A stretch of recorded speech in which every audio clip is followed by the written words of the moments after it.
Welcome back to the party, everybody. This is Morty, and I am your host, Lutch, aka TheIndianJesus, here to resurrect the second coming of common sense. Everybody hit that like and subscribe. You know I would do it for you, and let's party. Welcome back. Welcome back. Very good to see you guys. As I've said before, I definitely am fascinated by Tom Homan, and he doesn't do a lot of long-form press. But here he is on Piers Morgan. This is the first conversation they ever had. And I actually think Piers did a good job of kind of playing a devil's advocate and allowing Tom Homan to get his message out to those who maybe didn't understand it or are hearing from other people. So let's dive right in. As always, guys, if you cannot hear the video, please do let me know. If you're in the country legally, you need to go home. What's your message to Pope Leo? I wish he'd make a border trip with me. I wish the Pope would spend more time fixing the Catholic Church, which has got a lot of problems. Wear my shoes for 40 years and tell me we shouldn't have border security. I've seen some things on the border that I still, have nightmares about. I had over 1,000 protesters at my one home. I don't live with my wife right now because of the threats. Because the last 4 years on Joe Biden, every day I woke up and I got pissed off because I wondered how many women got raped last night. Why is it impermissible for ICE to not wear masks? They're fighting dangerous, well-funded, narco-state terrorists. Bullshit. Just bullshit. You just compared United States soldiers fighting ISIS with these officers on the street in Chicago. Give me a fucking break. Oh, man. Border Czar Tom Homan was the man charged by President Trump with the task of sealing the U.S. border and delivering on his campaign pledge of mass deportations. To many Republicans, he's a rock star of the administration, a straight-talking, no-nonsense bulldozer who always gets results. To his critics, he's the public face of an immigration policy that's been variously condemned as cruel, unconstitutional, even un-American. Democrats continue to protest the Trump White House on the streets and in the courts. Tom Homan says he has no plans to slow down. And he joins me now. Tom Homan, welcome to Uncensored. Hey, thanks for having me. The man. I feel like I know you without ever actually knowing you. So it's good to finally be able to talk to you. I want to start with a very simple question. How many people do you think currently in the United States of America, population circa 340 million or so, how many do you think are in the country illegally? Too many. Shout out to Liberty Plus TV. Welcome to the party. Hopefully, be up here very soon. Good to see you, brother. Over 20 million. And we got Zippy as well. Yes, these are the two. Hopefully, we will finally understand what the hell Zippy is talking about with these goddamn IP rights. Stay tuned for that. Welcome to the party, guys. How many do you think are in the country illegally? We got Morty. Over 20 million. And I say that because we've used the number 12 million for the last decade and a half.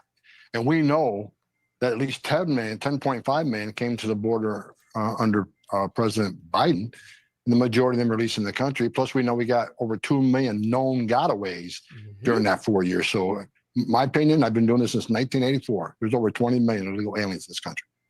That's before I was born. He's been doing this since before I was in diapers, when I was still in Papa Lutch's sack. And is your aspiration, if you could do this, to deport all of them? If you're in the country legally, you need to go home. And I'm hoping not to deport everybody. I'm hoping people are going to do the right thing and self-remove. According to recent studies by several nonprofits, between 1.4 and 1.6 already left. And I hope more do leave and do the right thing, because if we have to go seek you out, get an order of deportation and seek you out and formally deport you, there's a statutory bar anywhere from 5 years to never coming back to the United States under another legal program. Yeah, so just leave on your own and come back in the right way and you're good. Because if you get caught, then you definitely ain't coming back in at least for 5 years. So get your affairs together, leave on your own, and make other options available to you in the future. For instance, if you have a U.S. citizen child, they can petition for you someday when they turn 18. But look, there are millions of people standing in line, taking their tests, doing the background investigation, paying their fees, that want to be a part of the greatest nation on earth. And the millions of people that President Biden released in the country are cheating the system. They're cheating the millions who are trying to play by the rules. I mean, look, I know I am described as an exceptional alien. My immigration. Why is this not turning up? Is this full volume? What? Can you see that? It's the bar only goes to here, or the bar goes all the way to here, but it doesn't let me turn it up anymore. state. Hey, we got Gabriel. Welcome to the party. You can see both of us debate Andrew Wilson from DebateCon. Just search Andrew Wilson versus 5 atheists, and you will see both of us. Welcome to the party, brother. I know. I am described as an exceptional alien, my immigration status to the United States, which always struck me as a little rude, if you don't mind me saying. They're calling you exceptional. Mr. Homan, I think exceptional's fine, but calling me an alien always seemed a little terse. Why? I don't understand why people get upset about that. Like, when we talk about aliens and like space, it just means a being from another place. And so on Earth, it just means that you're from a different place. It's not derogatory. I mean, we could go into that, but on its face, just words. I go through a big, rigorous process to get a visa. I've got a home in LA. I've worked in America on and off for 20 years, but it's a rigorous process to go through all the form filling, as you know. So I understand why people who go through that process to become citizens and so on, they feel aggrieved that people who just march in over a border, and we have the same issue in the UK, as you know, with the small boats and so on. But here's my sort of overview, and let me just express what I think, and then give me your reaction to it.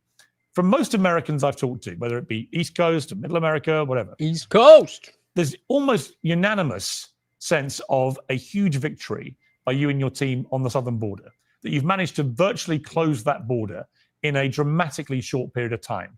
And that if anything, you're not getting enough credit for that because of all the noise around some of the other initiatives. I think you deserve huge credit for that. I'm very happy to give you that. Most Americans I've spoken to say if somebody's in the country illegally, in other words, they're an undocumented person in the US, and they commit a crime, then they should be deported. In other words, there seems to be almost unanimous agreement.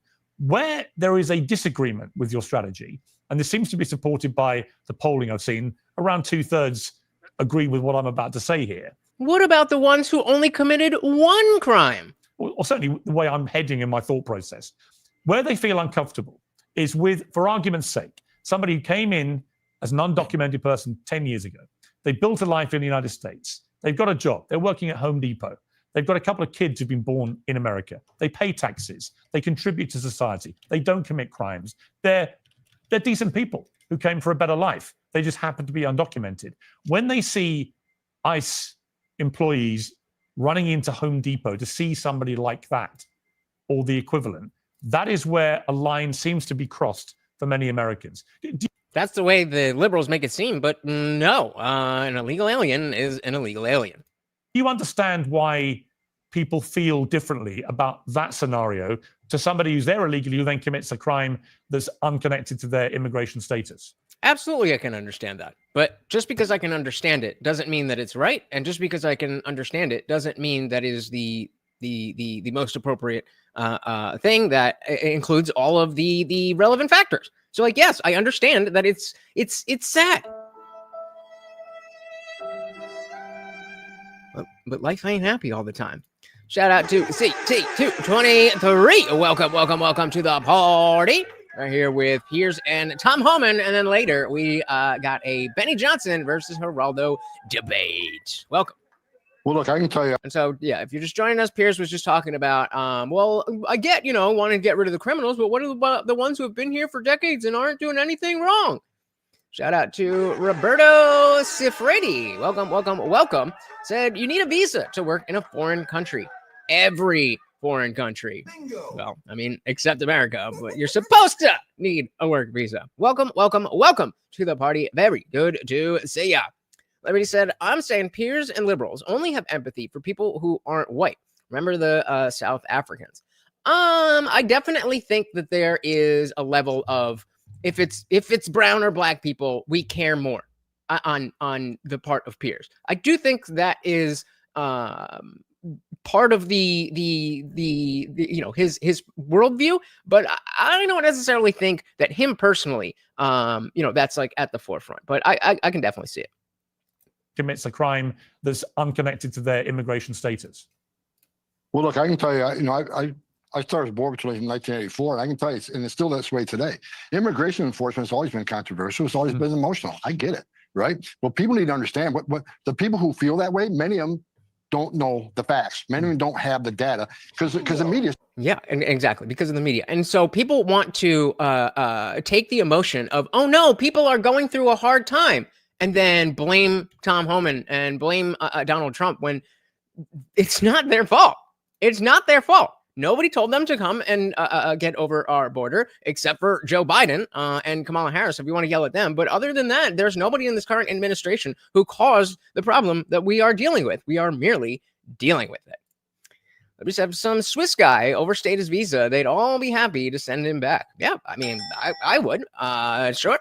I think to your point, that wouldn't necessarily be as big of news. Because then liberals couldn't turn it into bullshit. Skewing the data every day.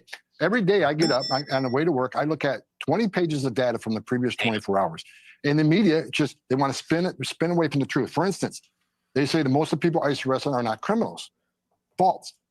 How did they get here? How did they get here? Shout out to Jack.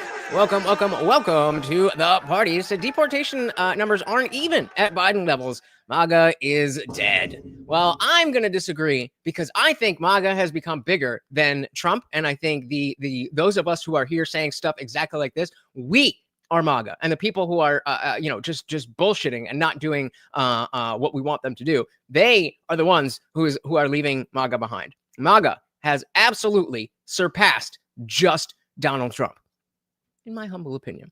Welcome to the party, Jack. Larry said law should apply to everybody equally. Yep. Make Obama great again. Nah, I'm good. The truth. For instance, they say that most of the people ICE arrested are not criminals. False. I look at the numbers this morning. 70% of everybody ICE arrests is a criminal. Who are the other 30%? Many of them are national security threats. So let's stop right there. So 70% of them outside of the crossing into the crossing the border, outside of that, 70% of them are in fact criminals. 70%. That's how I was going to talk about who are the other 30. Arrest is a criminal. Who are the other 30%? Many of them are national security threats with terrorist ties. Most of them don't have criminal histories because their whole goal is to lay low until they do the dirty deed, right? So we've arrested thousands of Trend Iowa, thousands of MS-13, thousands of national security threats that simply don't have criminal histories. Who are the other remaining 30%? Many of them are fugitives. These are people who had due process at great taxpayer expense.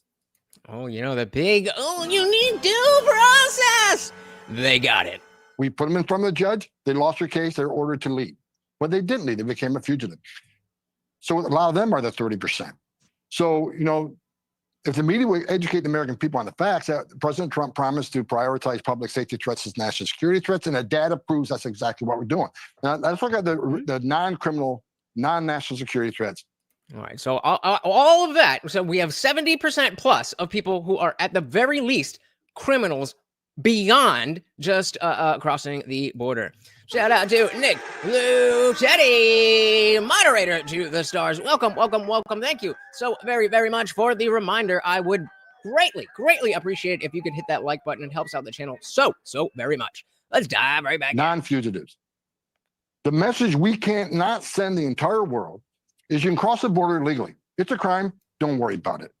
Go see an immigration judge or don't go see an immigration judge and just skip out, get an order removal. Don't worry about it. No one's looking for you. As long as you don't commit another crime beyond illegal entry, you're good to go. You just get a free pass. You get a free pass on the border crossing. As long as you don't commit any other crimes, then you're good. But Americans, we don't get a free pass. We don't get a free pass. I've been arrested. And but nobody say, well, as long as you don't do any other crimes. No, I was, as Liberty said, the law should apply to everybody, and I added equally. If I do something wrong, I get in trouble. If they do something wrong, which they did, they should get in trouble. Shout out to Indie Film. Welcome. Said like, subscribed, and shared. Oh, my goodness. All things that are absolutely free for you and help out the channel so very, very much. Guys, it doesn't even matter if you think anybody's going to click on the link that you've shared. Just by you telling YouTube, X, or Rumble that you want more people to see, they will show it to more people. Thank you so very, very much. And welcome to the party. Let's dive back in. As long as you don't commit another crime beyond illegal entry, you're good to go. If that's the message we send to the whole world, you're never going to fix this problem. Well, what about a different message? Okay, well, let me tweak your message. which is, I don't disagree that as a deterrent, that message is effective. However, going back to my example, it's a generic example. I'm not thinking of a specific person. And if you missed it, he was just talking about, somebody who's been here for a decade, they have a job, they're not committing crimes. That's what Piers is talking about. But you must accept there will be people in that 30% who are of the category that I described, who've been in the country a number of years, who've had children whilst they've been in America, who are good citizens. So what? So what? Why is that relevant? Try to build a better life for their families. It's that category of person that people are uneasy about. Do you accept that there are a number of people in that 30% who fit that kind of bill? And do you feel uncomfortable about those people being thrown out of the country? So we know he's going to say, no, not worried about them being thrown out of the country. But what was the first part of it?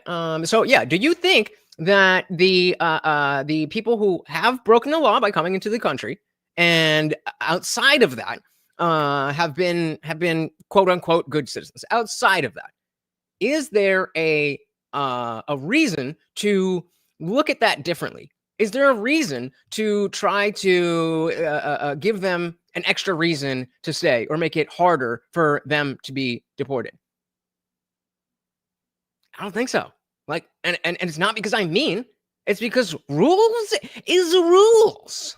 Do you accept that there are a number of people in that 30% who fit that kind of bill? And do you feel uncomfortable about those people being thrown out of the country or not? No. They're in the country legally, and that's not okay. They entered the country legally, which is a crime. And if we send the message... It's just that simple. It's just that simple. You committed a crime. There are consequences to committing crimes. End of story. Country legally, and that's not okay. They entered the country legally, which is a crime. And if we send the message to the whole world, enter the country legally, it's a crime, don't worry about it. Just don't commit another crime, and you're good to go. Then you're never going to solve the illegal immigration crisis. And here's what people need to understand. Illegal immigration is not a victimless crime. I've done this for 40 years. The criminal cartels rape women to make that journey. On the regular. And so maybe as an individual who has been trafficked into America, then you are not committing crimes. But by engaging in that journey, you are allowing the cartels to continue doing that every single day. I think it gives some wild numbers on this. I've done this for 40 years. The criminal cartels rape women that make that journey. They sexually abuse children that make that journey. I found more dead children, talked to more women. I talked to girls as young as 9 that were raped multiple times by the member of the cartel. When you get on your knees, you look, and I have a 9-year-old who was raped by a member of the cartel simply as demand before they pass over the border. It turns your stomach. It changes who you are. And the message we cannot send is, as long as you don't commit a crime, come on in, because more people die, more women get raped. And what happened in the last administration, because they sent that message, because Secretary Mayorkas says ICE can only arrest an illegal alien if they're convicted of serious crime. What happened? 10.5 million illegal aliens come to the country. What happens with that? What people call illegal immigration. It overwhelmed the Border Patrol, where 70% of agents are off the line. What happened? Record number of women and children were sex trafficked across the border. A record number of fentanyl come across the border, killed 250,000 Americans. A record number of known suspected terrorists, over 400 that we know of, came across the border. In the previous 4 years under Trump, we got 12. Now they got 400.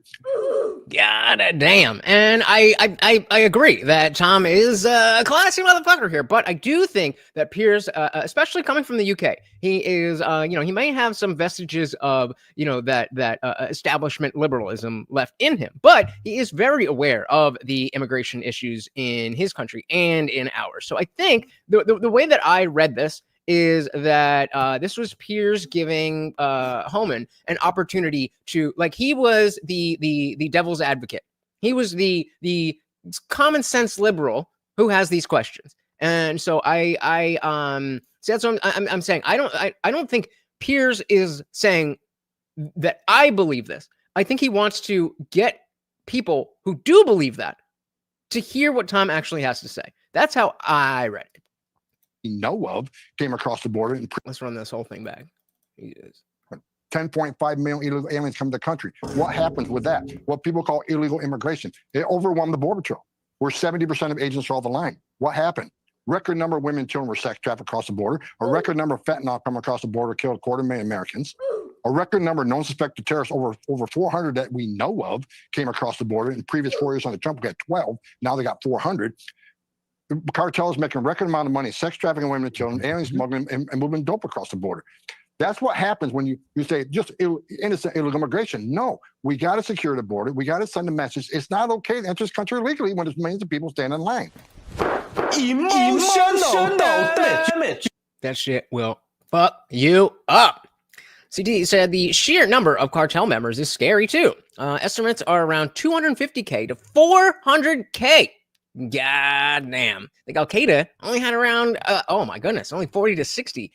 Yikes. And I don't know exactly, but I do think that the cartel is a bit more advanced than, the desert dwellers. Except if you go through the legal route to citizenship, I'll welcome you with open arms. But you sneak into my country, I'll be a little suspicious about your intentions here. Is that crazy? Not in the least. Not in the least. The message we can't send is cross the border illegally, hide out long enough, go have a U.S. citizen child. Now you're immune from the laws? Is that the message we want to send? Because you're never going to solve the crisis. People will keep coming to the country. First thing to do is have a U.S. citizen child. Now they feel they're immune from our laws. That's the message we can't send, or you're never going to end the terrible things that I've experienced 40 years on that border. Now, what I think needs to happen is if people don't like what ICE is doing, then protest Congress. Don't protest ICE. ICE is enforcing laws on the books. They're enforcing laws and doing what they took an oath to do, and that Congress appropriates some funding to do. We're enforcing law. Name another federal law enforcement agency where we ask them not to enforce law. You can't, bro. You can't. We ask the FBI not to enforce law. Do we ask DEA, ATF? No. Well, I mean, ATF, maybe. It's ICE. Again, emotional, controversial, but we're enforcing laws enacted by Congress, and that makes this country safe again. It makes that border secure. And when we secure the border, here's what you need to understand. Here's why it's so important to send that message of consequence, because we have the most secure border in the history of this nation right now. Part of that is the consequences that they're seeing every day with 1,000 teams of ICE agents out there every day. It's almost like when people see the effects of their actions, it will change depending on what that response is. And so if you are told to come to the border and you walk in and you say the magic word, asylum, and then you just get let out into the country, then it is insane to think that people won't act in their own best interest. She said, yeah, they do ask the FBI not to enforce laws. Look at the Biden family crimes. Yeah, so, I mean, I think he's more speaking generally. Like, when stuff like that happens, everybody's like, hey, what's going on? But with ICE, when they're actually doing what they're supposed to be doing, that's when they get the, hey, what are you doing? The consequences that they're seeing every day with 1,000 teams of ICE agents out there every day. We're showing there's consequences for entering this country legally. You are going to go home. And when we send that message, less people make that journey, which means less women get raped, less children die, less migrants died. Under Joe Biden, we had over 4,000 migrants died making that journey. Historic record. We had a historic record of migrants dying. We had a historic number of Americans dying from fentanyl overdoses. A secure border matters, and the part of that secure border is consequences. You cannot want to be a part of the greatest nation on earth and disrespect our laws in doing it. Not when you got millions of people staying in line doing it the right way. Yeah, I mean, goddamn. Can we get a dilly for Tom Homan? It's so important to be able to discuss this in a matter-of-fact way, not get emotional, but use the type of language that actually reflects the severity of the situation. So let's take a little break. If you guys are enjoying the show, the party rages on 24/7 over in our Discord. The link is pinned to the top of the chat and is absolutely free to join 24/7. We're in there hanging out, having a great time. And guys, it is absolutely free. However, if you are a member of this channel here on YouTube, you can scroll right below that video and hit that join button. Starts at $2.99. There's a few different tiers, but $2.99 will get you in. It gets you members only live streams here on YouTube, all that other good stuff. But it opens up the full Discord server. So we've got the free chat that is open to anyone. Anybody can join and talk. But as you can see, that is just one of our channels. There's a bunch of different channels here, including our Disciple chat for members only, our Word of the Day watch party, where we're talking about all this stuff. And of course, we have the voice channel here, where we are hanging out at this moment, having our after party. Shout out to everybody in the Discord server. Say hello and tell them to come and join. There you go, guys. Simple as that. See you there. And of course, remember, guys, the full server and the after party is for members only. But if you click the link at the top of the chat before the stream ends, you get a day pass to come and hang out in the after party. Come on through. Disrespect our laws and doing it. Not when you got millions of people doing staying in line doing it the right way. You had a bit of a run-in with the late Pope, the last Pope Francis. You're a Catholic like me. He was very Any Catholics here? One in the chat if you're Catholic? critical of the immigration policy, and you took him on and pointed out he has a big wall at the Vatican and so on, which is an argument Donald Trump has used before. There is word via some of his relatives that Pope Leo, the first American Pope, also has a lot of misgivings about the execution of some of the immigration policies. What's your message to Pope Leo, given he is an American Pope, about his concerns about this? Wear my shoes for 40 years, see the things I've seen. Again, talking to little girls whose lives were destroyed because they were, these animals, just took everything innocent and pure from her. I mean, and it's just hitting on the same points. It's not complicated, guys. This is wrong. This is bad. People are getting hurt, and our country is being eroded. We could say it over and over and over and over and over and over again. What are people not understanding? But he said the world experienced the biggest boom in the economy and birth rate when cocaine was in everything. Just saying. I definitely would like to be able to get some pure. Like, when I say pure, I just mean not cut with like fentanyl and stuff. But it's been a while and I don't trust the streets anymore. So you said, imagine if Homan and that sheriff from Florida teamed up. That would be wild. I would love to see that. What is his name? Officer Brady or something like that? I forget. But yeah, that would be dope. That would be dope. There you go. Let him into the Vatican City. You have all the issues in the world about what's going on in America. Meanwhile, you're over there doing your thing. Maybe worry about that. And if you're so upset, take them in there. Recover the dead bodies I recovered. Go stand in the back of a tractor trailer with 19 illegal aliens like I did, who suffocated and baked to death, including a 5-year-old little boy who begged his father not to let him die. Baked to death. Baked to death. This is like that scene in The Wire where, early in season 2, they find the shipping container. That's just real. Suffocated and baked to death, including a 5-year-old little boy who begged his father not to let him die.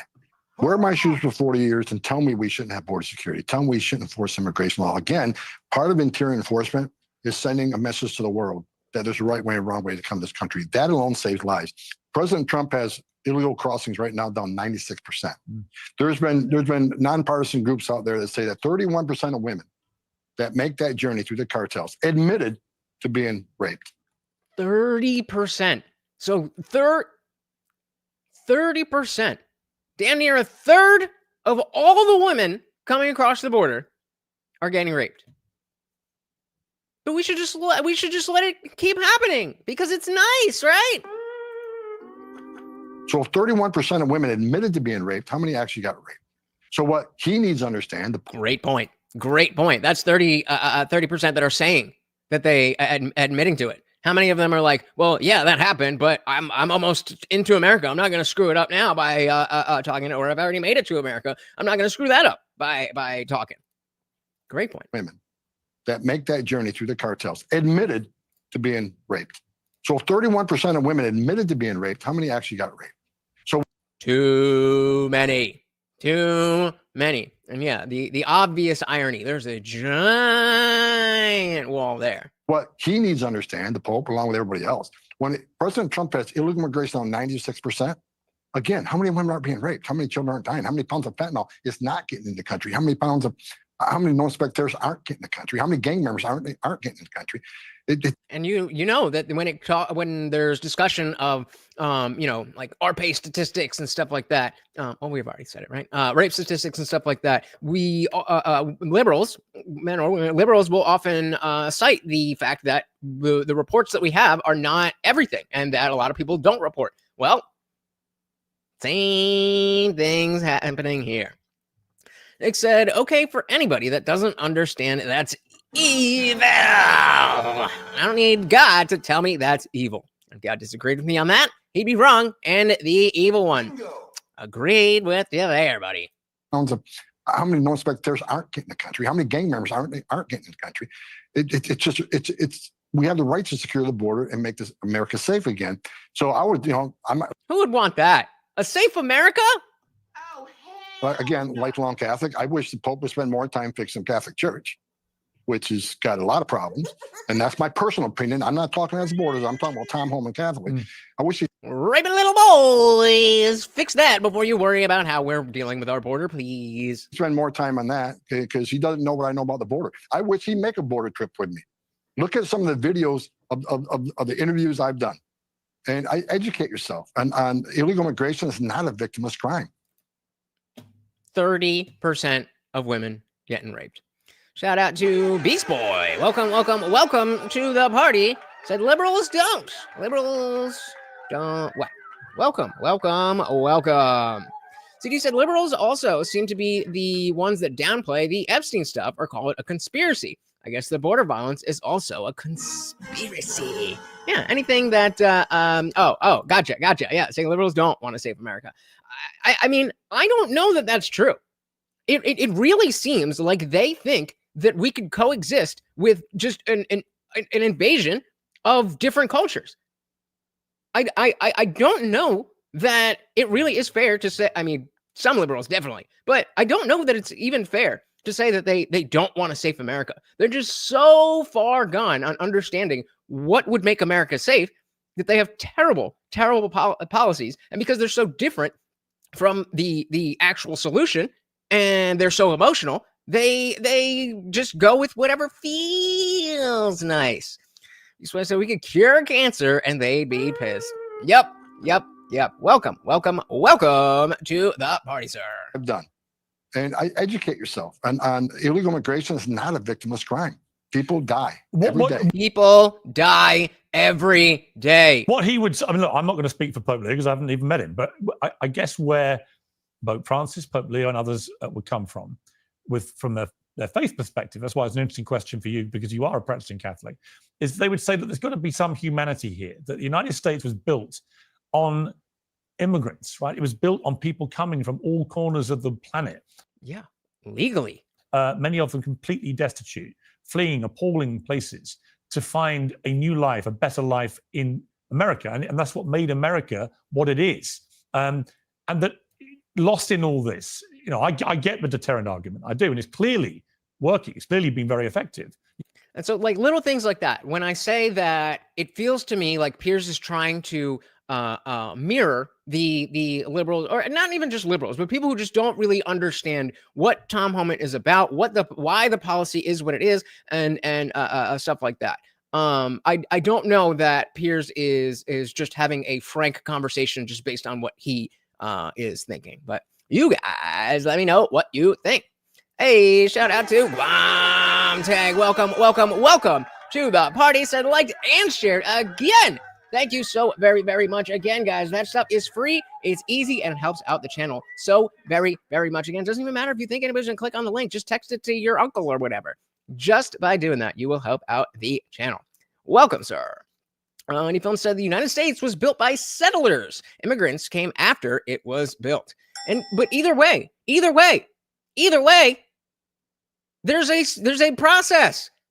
Just because there's people from a particular country or from any other country that makes America great, if you want to put it that way, doesn't mean that you do it illegally. It's about the rules. It's about the rule of law.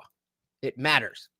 And this is kind of tangentially related. We were talking yesterday about the notion of if your best friend, if you found out that your best friend knowingly slept with a 17-year-old, versus if somebody that you don't like or you don't know, how would you react? And I think that shit, I lost it. There was a good point there. God damn it. Maybe it'll come back to me. All right.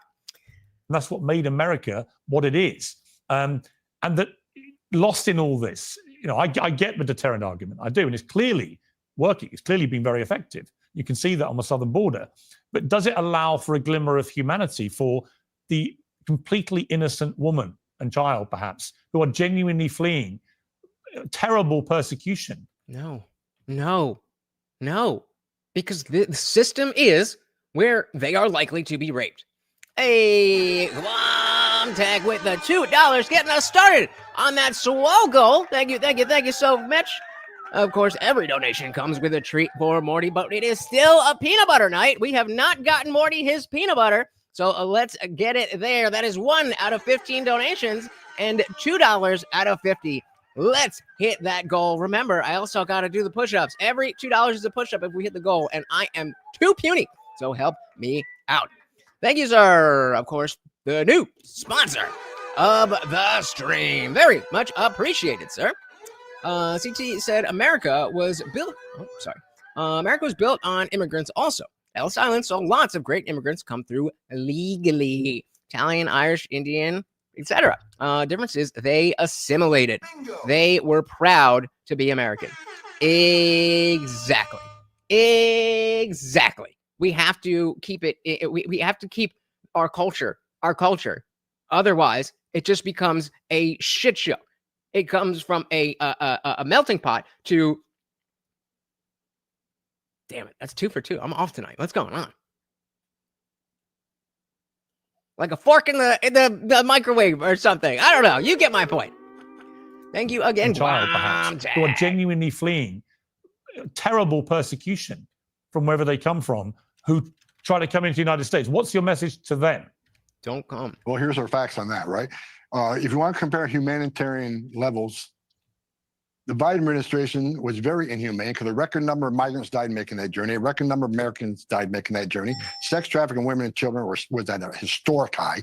So how is that humane when a record number of aliens died, record number of Americans died? Meanwhile, where people standing in line doing the right way aren't getting in because they're sitting in the back seat. So good man. Let's talk about asylum for a minute. If you go to immigration court data, which I have, and I've done this since 1984, it will show you that based on immigration court data, nearly 90%, 9 out of 10 people who claim asylum at the southern border didn't actually get asylum. End up with an order removal. I told you. What did I You could see that coming.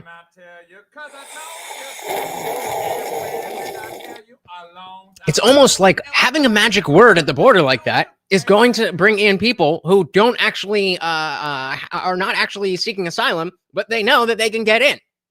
And once you're in, as long as you dodge ICE in the courts, you're good. 9 out of 10 people who claim asylum 9 out at of the southern 10 border end up with an order removal. So they can call them asylum seekers all they want. They're asylum cheaters, 90% of them, because and while they clogged the system up, while millions of illegal aliens came to the border, made a false asylum claim, because they're not escaping fear and persecution from their home government because of race, religion, and political affiliation. Which is what asylum is supposed to be for. They're coming here for a better life, and I get that, but that's not asylum. Well, But what about the asylum 10%? Wait, well, let me finish now. Okay. They make these false asylum claims because the cartel. Tell him, Tom. Tell him. Not asylum. Well, But what they about make the these false 10%? asylum- Wait, well, let me finish now. Okay. They make these false asylum claims because the cartels teach them how to make that claim because they know they'll be released into the country and 90% lose. Meanwhile, Yeah, they're being coached. You say this, and they'll let you in, even though you have no reason to be let in. there are thousands upon thousands of people who really are escaping fear and persecution from their homeland. They're sitting in the back seat because you got millions of people making a fraudulent claim that clogs the system up. That's going to put the other people who really are escaping fear and persecution home government in the back seat. So it's almost like this asylum thing should be for people who are actually seeking asylum. And when you abuse that, asylum cheaters, as you call it, then the people who actually do, the people we do as Americans want to help out of their situation and give them asylum, they're at the back of the line. At every 6 ways to Sunday, it just doesn't make sense to have any other perspective than this. So they can call them asylum seekers all they want. The immigration court data clearly shows 9 out of 10 will end up with order removal because they cheated the system. Do you believe that immigrants who come in legally, do you believe they're a force for good for the United States? No. Can an individual contribute to society? Sure. But to them? No, absolutely not.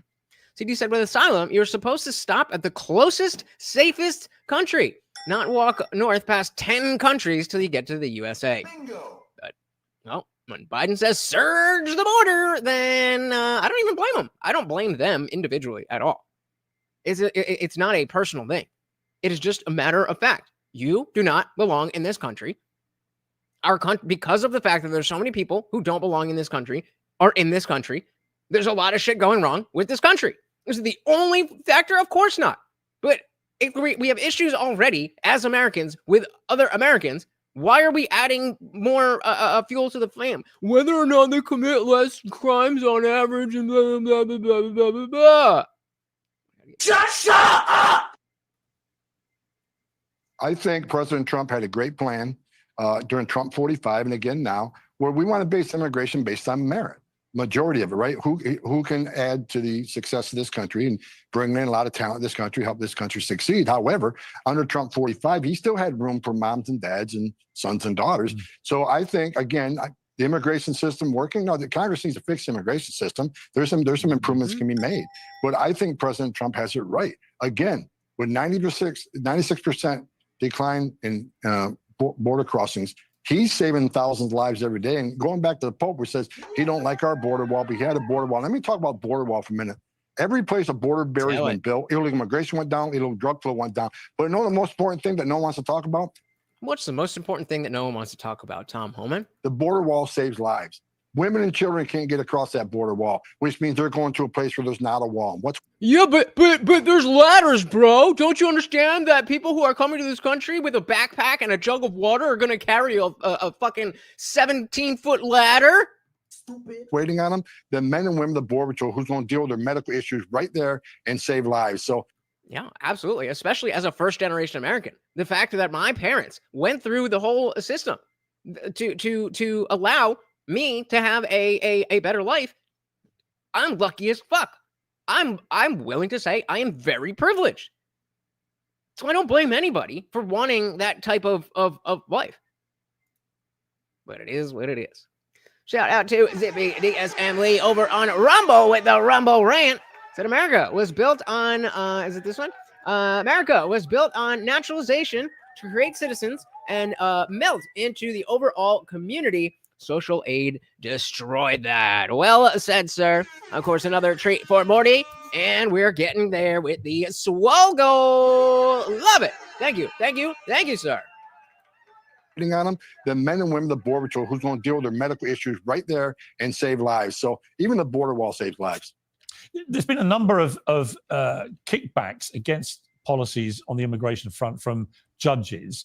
Overnight, we had a federal appeals court blocking the Trump administration from using wartime powers to deport Venezuelan migrants. 2-1 ruling. The court said there was no finding that mass immigration was an armed, organized force intended to harm the United States. Now, that case was brought by a group of Venezuelan migrants in Texas who were accused of being members of violent gangs. What is your reaction to that ruling? It was a bad ruling. You didn't get it right, and we'll win it on appeal. Wrong. Shout out to Salvatore Scobo. Welcome, welcome, welcome. Said tomorrow's the goat, or are we saying Tom Homan is the goat? Tomorrow's gonna be a good day, so either way it works. Welcome to the party. So no, he typed this and then he typed it again for the Rumble rant. I'm waiting. StreamYard, bring the Rumble chat into the program. I don't get it. Liberty said, if you don't agree with Tom on this, you might actually be retarded. Yep. And again, that's a frustrating aspect of trying to add commentary to this is that he is so concise. There's not a lot of fluff here. We're not having a big debate. He's like, no, this is bad. We need to stop this. Oh, you don't believe me that it's bad? Here's more bad stuff. We need to stop this. Oh, you want to talk about this, that, and the other? Here's more bad stuff. Just like the plastic bag ban we were talking about, there is no upside to disagreeing with Tom Homan. Organized force intended to harm the United States. Now, that case was brought by a group of Venezuelan migrants in Texas who were accused of being members of violent gangs. What is your reaction to that ruling? Be one of the cool ones and be on Rumble. It was a bad ruling. You didn't get it right, and we'll win it on appeal. Bottom line is, the president invoked the Alien Enemies Act, which he can do. It's a law existing on the books that was enacted and signed, created by Congress. It doesn't require a war. It also requires a predatory incursion. which if you look at numerous FBI intelligence report and reports from the Well, intelligence wait, community he said what kind of invasion? created by Congress, it doesn't require war. It also requires a predatory incursion. Predatory incursion. I like that framing, and basically just means we're being invaded. Which, if you look at numerous FBI intelligence report and reports from the intelligence community, Tren de Agua, TDA, the Venezuelan gang, are deeply TDA or TD gay? embedded within the Venezuelan government. Maduro's a part of that. There are numerous intelligence reports showing that. So thousands of TDA members, thousands came to this country, distributed drugs that kill Americans, committed violent crimes, raped and murdered women. Just in New York City 2 months ago. But yeah, sure. Let's keep them here.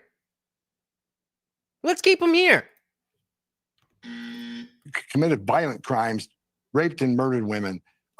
Just in New York City 2 months ago, I stood on stage with Mayor Adams, where we took 27 TDA members off the street through a RICO investigation on money laundering, sex trafficking, human trafficking, and various other crimes. So it isn't a coincidence that tens of thousands of Venezuelan gang members entered this country and committed these violence across all the major cities of this country. It's almost like we can expect gang members to act like gang members. So at one point to think about, though, if U.S. forces actually try to fight cartels or drone strike Mexico, then Mexicans or refugees will have an asylum claim. True, but are people talking about like straight up going to war with the cartels? I don't know. I'm not saying they're not. I haven't really heard that as a concrete plan or anything. But yep, I do agree. Next, I put more stock in your parents. Shout out to Mom and Papa Lutch. Thoughts on immigration than most people because they did it correctly and have firsthand experience with the immigration system. I'd love to hear their opinions. We're going to get Papa Lutch. We're going to get Papa Lutch on the stream. He's slowly getting more comfortable with talking. We called him the other day, all that stuff. He's going to, we going to get him. We going to get him. Shout out to Charles Hutto. Welcome. Shout out to Louisiana. Good to see you. Welcome. Zippy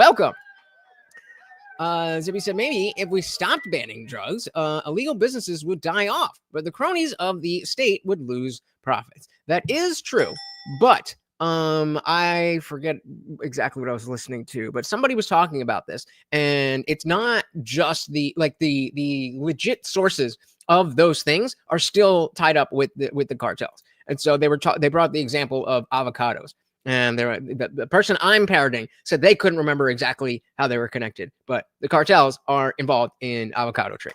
So it's not as simple as you make it legal and then they go out of business. It definitely would be a big hit to them. But yeah, and it would be a good thing in general. But it's not the magic solution, unfortunately. Larry said, it seems so simple. If you support the open borders / asylum shit, it results in more rape and death. How do you utilitarians and secular humanism manists, etc., see this as preferable? That is a great question. Because if we talk about morality and how I'm an atheist, but I respect Christian values so much because most atheists just refer to secular humanism. But secular humanism tells the issue with that as a moral structure for a society is that it does tell you what is right and wrong, but it doesn't give you a reason to do what is right. Whereas Christianity has a built-in reason to not only know what is right and wrong, which we can have a conversation about that, but unquestionably gives you a reason to do that. And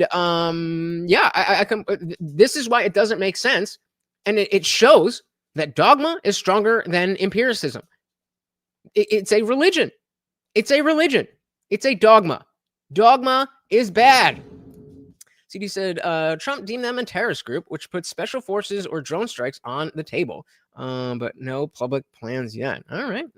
But I mean, if they were, how would that work? If we did, let's say we drone strike Mexico for the cartels. That would mean that, like you said, just regular everyday Mexican citizens would have a justified asylum claim to come into America, right? Is that what you're saying? The cartels started taking over avocado farms. Hey, now they make most of the money off of human trafficking. But the cartels are fairly diverse. It's not just drugs anymore. Oh yeah, they've diversified the portfolio.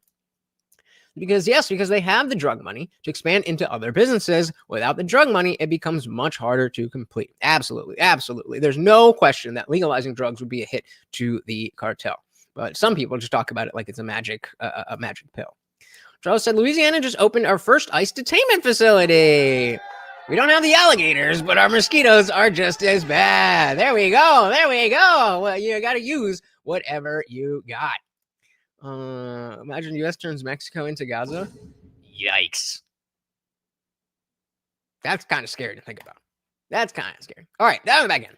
Crimes. So it isn't a coincidence that tens of thousands of Venezuelan gang members enter this country and committed these violence across all the major cities of this country. I don't see the connection. We believe, based on intelligence reports and FBI intelligence reports, that this was a predatory incursion meant and implemented by the Maduro regime. And we'll win this in court. I think the facts are clear on this. The other ruling at the weekend was a judge blocking deportation of Guatemalan children, temporarily blocking an attempt, again by the Trump administration, to deport dozens of unaccompanied Guatemalan children back to their home country. Guys, I so rarely do this, but if you are new here, I would be so grateful if you could hit that subscribe button. I am live every Monday, Wednesday, Friday, 8 p.m. Eastern, and sometimes whatever I feel like it, and I've been dropping videos every single day. Help me get there. I would love to reach 5K by the end of the year. If we could reach 5K subscribers, it would just warm my heart. Thank you. The judge says in response to reports that children had been put on planes and were about to be sent to Guatemala, the lawyers had argued they would then be at risk of abuse and persecution. I mean, that's a very different case. Abuse and persecution by the parents, because you've seen the media, the hit pieces on me. Tom Homan's was involved with the family separation under Trump 45. Meanwhile, 2,500 families were separated because the adult went to jail, and that happens thousands of times a day to American parents across this country. When they commit a crime, they have a child with them, the child can't go to jail with them. Very simple. So Nick, talking about that, said, the way I see it, only people who want to follow what they know is the right thing to do, whether they're religious or atheist, it doesn't seem to matter. Good people are good and bad people are bad. Bingo. I do agree, but there is a middle ground in terms of individual. So that didn't make sense. So yes, at the end of the day, we could say good people are good and bad people are bad, but good people still do bad things and bad people still do good things. And so that is where we need that driving incentive for those people who are maybe, think because there's no afterlife, there's no God, I can do whatever I want. That's obviously not you and I. And that you might say that that's a bad person, but that same person, if they believe in Christianity, they are more likely to not or to do good things, even if they are a bad person, because they have that reason.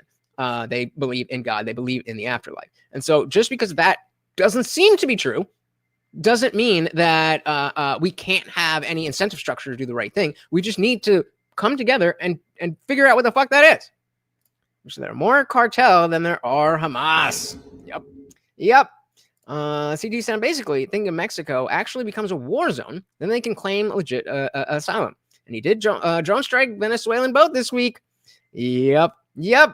And Charles on the other side. Time to liberate Mexico. Liberate it just like Gaza. I think we have enough issues at home, so we'll let Mexico be for now. Just for now. After Canada. They said the way they deal with illegal business is better importation rules and vetting. But that means less money for state cronies. Yep. Yeah, right? Make it make sense. Thousands of time a day to American parents across this country. When they commit a crime and they have a child with them, the child can't go to jail with them if they get separated. It's sad, it's unfortunate. They want to continue to attack us on these 2,500 separations. Well, hold on. You glossed over a point there. That, yes, it is sad. But it's not the law enforcement that created the situation. If you are getting separated from your children because you committed a crime, then it's because you committed a crime. There would be no separation if you did not commit a crime. You get separated. It's sad. It's unfortunate. They want to continue to attack us on these 2,500 separations, which happens to American families every day. But so they call that family separation. I've heard it 1,000 times. Meanwhile, 500,000 children were smuggled across the country under the Biden administration, separated from their families, put in the hands of criminal cartels. Yeah, we don't care about those families being separated, right? So God knows what happened to them during that journey. No principles, just positions. Dogma. They released them unvetted sponsors. They lost track of 300,000 of them. Who's saving these children? President 300,000 children just Thanos snapped out of existence, as far as we know. What is the argument on the other side of this?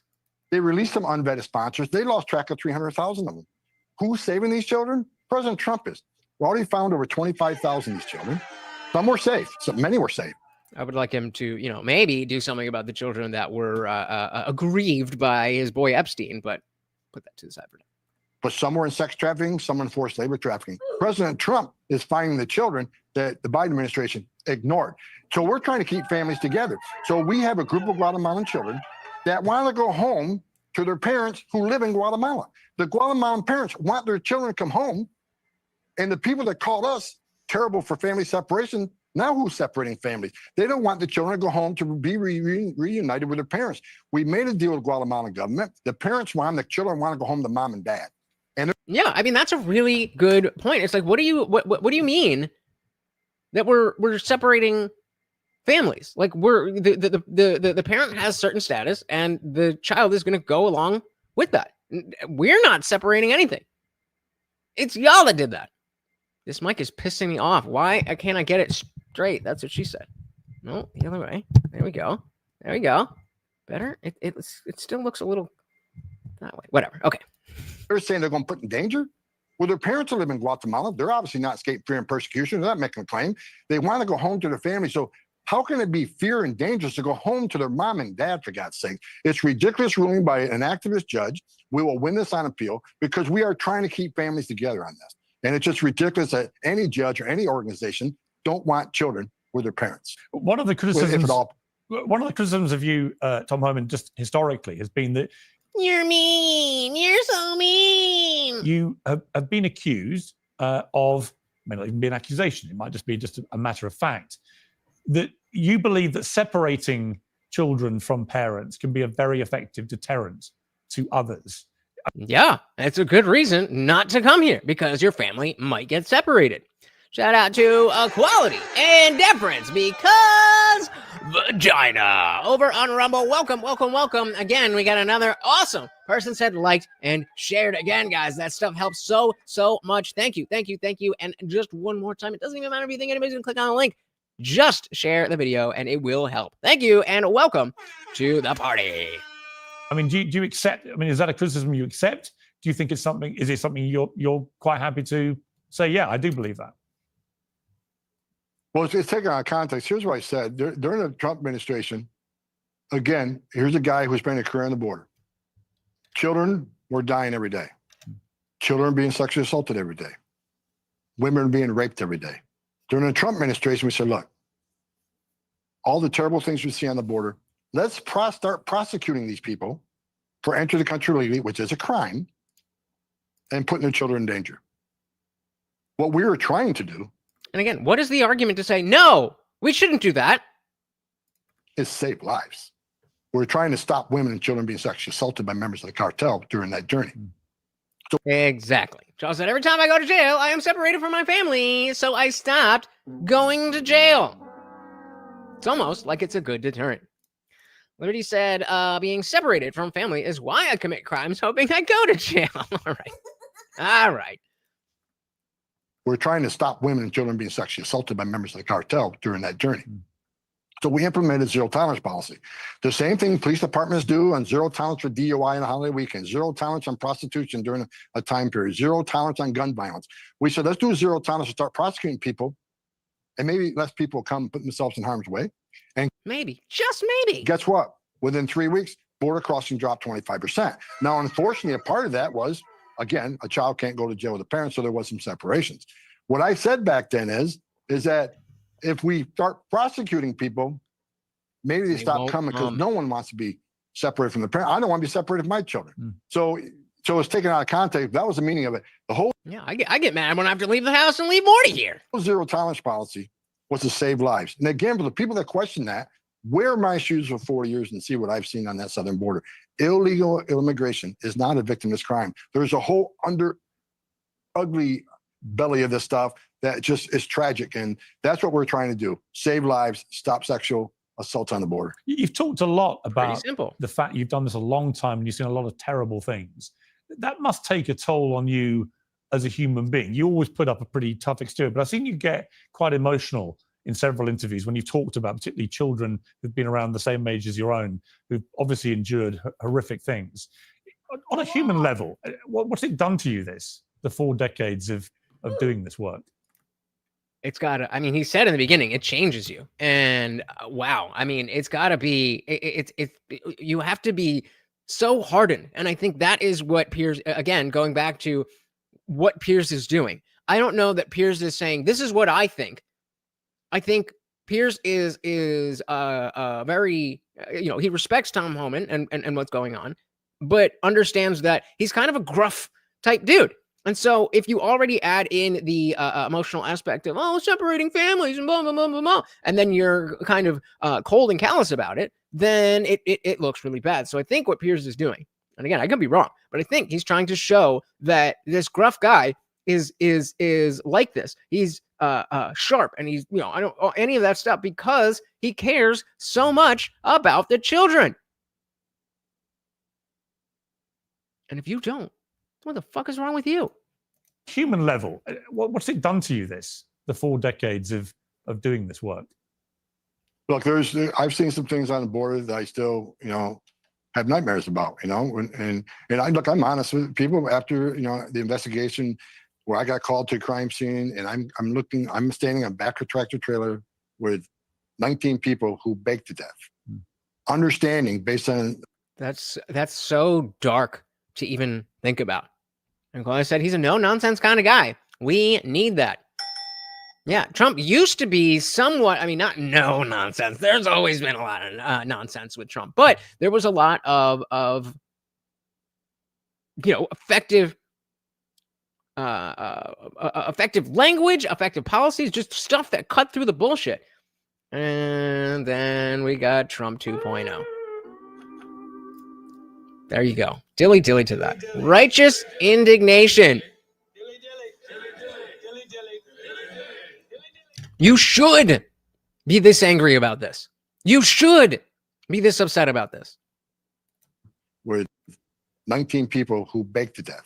Baked. Understanding based on all the investigation I've done, how these people suffered, right? Shout out to Andrew. Welcome to the party. Definitely, Obama definitely deported more, but Piers is kind of, as I was just saying, kind of representing the I have scary feelings about deportations and allowing Tom to explain the cold, hard, dark reality of how it's just not an option to ignore this, have open borders, let people stay, all that kind of stuff. It just cannot happen. It just cannot happen. Welcome to the party, Andrew. Understanding based on all the investigation I've done, how these people suffered, right? They baked to death. And during the investigation, the 5-year-old boy who died, and his father died on top of him, begged his father, "Don't let me die, Daddy. I want to see Mommy again. I want to see my brothers and sisters." It at that moment, I'll admit, changed me. It hardened me because I knew we can stop this. I knew that if we have strong border enforcement and have consequences, less people will put themselves in harm's way. And again, I literally got on my knees and talked to a 9-year-old little girl who was raped multiple times by the cartels. 9-year-old. Multiple times. That's why it doesn't matter that you've been here for 10 years and you have kids and you work at Home Depot and you're a nice guy. That's why it does not matter. Because in order for that to happen, 9-year-old girls get raped multiple times. And if you're not willing to say, "Oh, okay, then I don't want that to happen, so I'm not going to engage in that behavior," then again, I say this as a privileged American, but again, I have to question you're just who you are as a human being, your morality. I used to not be able to talk about what busting down, but when you look in that little girl's eyes, especially when you're a father and you raise children, everything innocent and pure, that's been ripped from her. God damn. One's in the chat if you're a girl dad. One's in the chat if you're a girl dad. Father and you raise children, everything innocent and pure, that's been ripped from her. Her life will never be normal. And what she went through is just, it's so heartbreaking and disgusting on every level. Absolutely. Charles said, I have 11 grandchildren, and I'm terrified of what their future will be if we don't get control of the crime. Louisiana is a police state, so don't FIFO here. You don't find out. Yeah, I think that there's a lot of I don't technically know but what I'm trying to say is we're talking about the police state and getting just tougher on crime in general. That is starting to become a little bit more acceptable to people, and for good reason, for exactly this reason. Yeah, stomach turning is a good way to say it, man. Everything innocent and pure, that's been ripped from her. Her life will never be normal. And what she went through is just, it's so heartbreaking and disgusting on every level. It makes you really drive to have a secure border, because the last 4 years on Joe Biden, and I've said this many times, I mean it. Every day I woke up and I got pissed off because I wondered how many women got raped last night with this open border. Too many. How many children got sexually assaulted? How many people died making that journey? How many children drowned in that river? Right? Because I've seen border patrol agents give CPR to a 6-month-old baby. I know of a story of a family of 3 people from an African nation who crossed the border, and the cartels, they had them in the boat and they threw them out of the boat when the border patrol approached. Because they knew the border patrol agents would jump in the river to try to save these 3 so they can get away. Whoa. Like, I mean, after hearing that, it makes sense. But talk about stomach churning. Listen to that again. Of 3 people from an African nation who crossed the border, and the cartels, they had them in the boat and they threw them out of the boat when the border patrol approached. So they knew the border patrol agents would jump in the river to try to save these 3 and not go after them so they can get away. Mm-hmm. And that little girl who was 18 months old, Jesus, they couldn't save her. She later died on the way to the hospital. And during postmortem, 18-month-old baby sexually assaulted. Yeah, but I'm just working at Home Depot. I'm not hurting anybody. By members of the cartel, and the postmortem showed that. So when you've seen the things I've seen, yeah, it makes you pissed off, makes you want to have a secure border. So for 4 years, I woke up every day knowing that this open border is killing people. Yep. Claudia said all those products of single horror households are making more people turn into the police state. Yeah, I mean, there's plenty of issues to go around. Want to have a secure border. So for 4 years, I woke up every day knowing that this open border is killing people.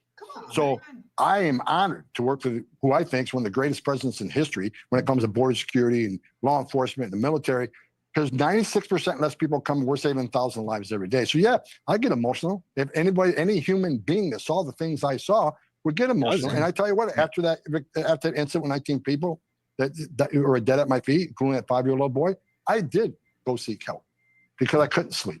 And see, it's stuff like that. That little line there is, I think, what Piers is trying to bring out of Tom because of the way that he carries himself.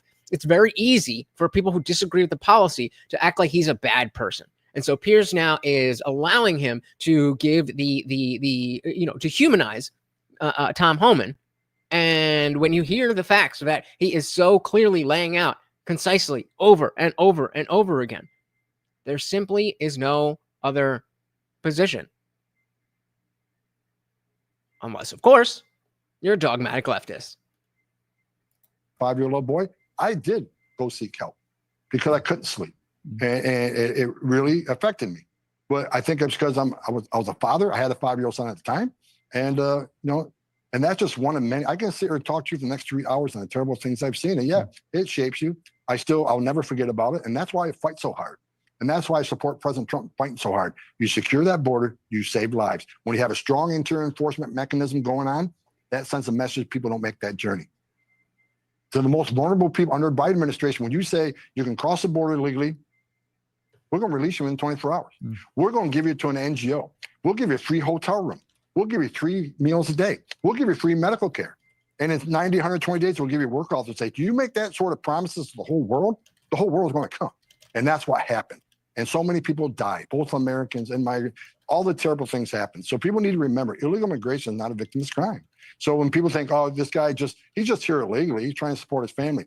If that's the message you want to continue sending to the rest of the world, more people are going to die. More men are going to get raped. It's just that simple. Got to be a nation of laws. There's a right way and wrong way to come to the greatest nation on earth. Do it the right way. And if people, again, I want to reiterate this. People don't like what ICE is doing. Protest Congress, not ICE, because ICE is doing the job they took an oath to enforce. And by doing, and we can say they're just doing their jobs, but it's not the Nazi thing of just doing their jobs, because we want them to do their jobs according to Congress. So we have voted. We have elected people who have represented us and our interests to say, we want ICE to do this. And then they're doing that. Not an issue. So they're saving thousands of lives and making this country safe again, one illegal alien criminal at a time. Again, 70% of everybody ICE arrests is a criminal, public safety threat. The arrests are either national security threats or fugitives. So keep that number in mind, because when Benny Johnson and Geraldo come to argue, he's going to be talking about, oh, well, higher rates of this, that, and the other. 70% of the people who are here, was it 70% of those here illegally, or 70% of those on yeah, 70% of the illegals who are here do have a criminal record, and 90% of those that claim asylum do not get it.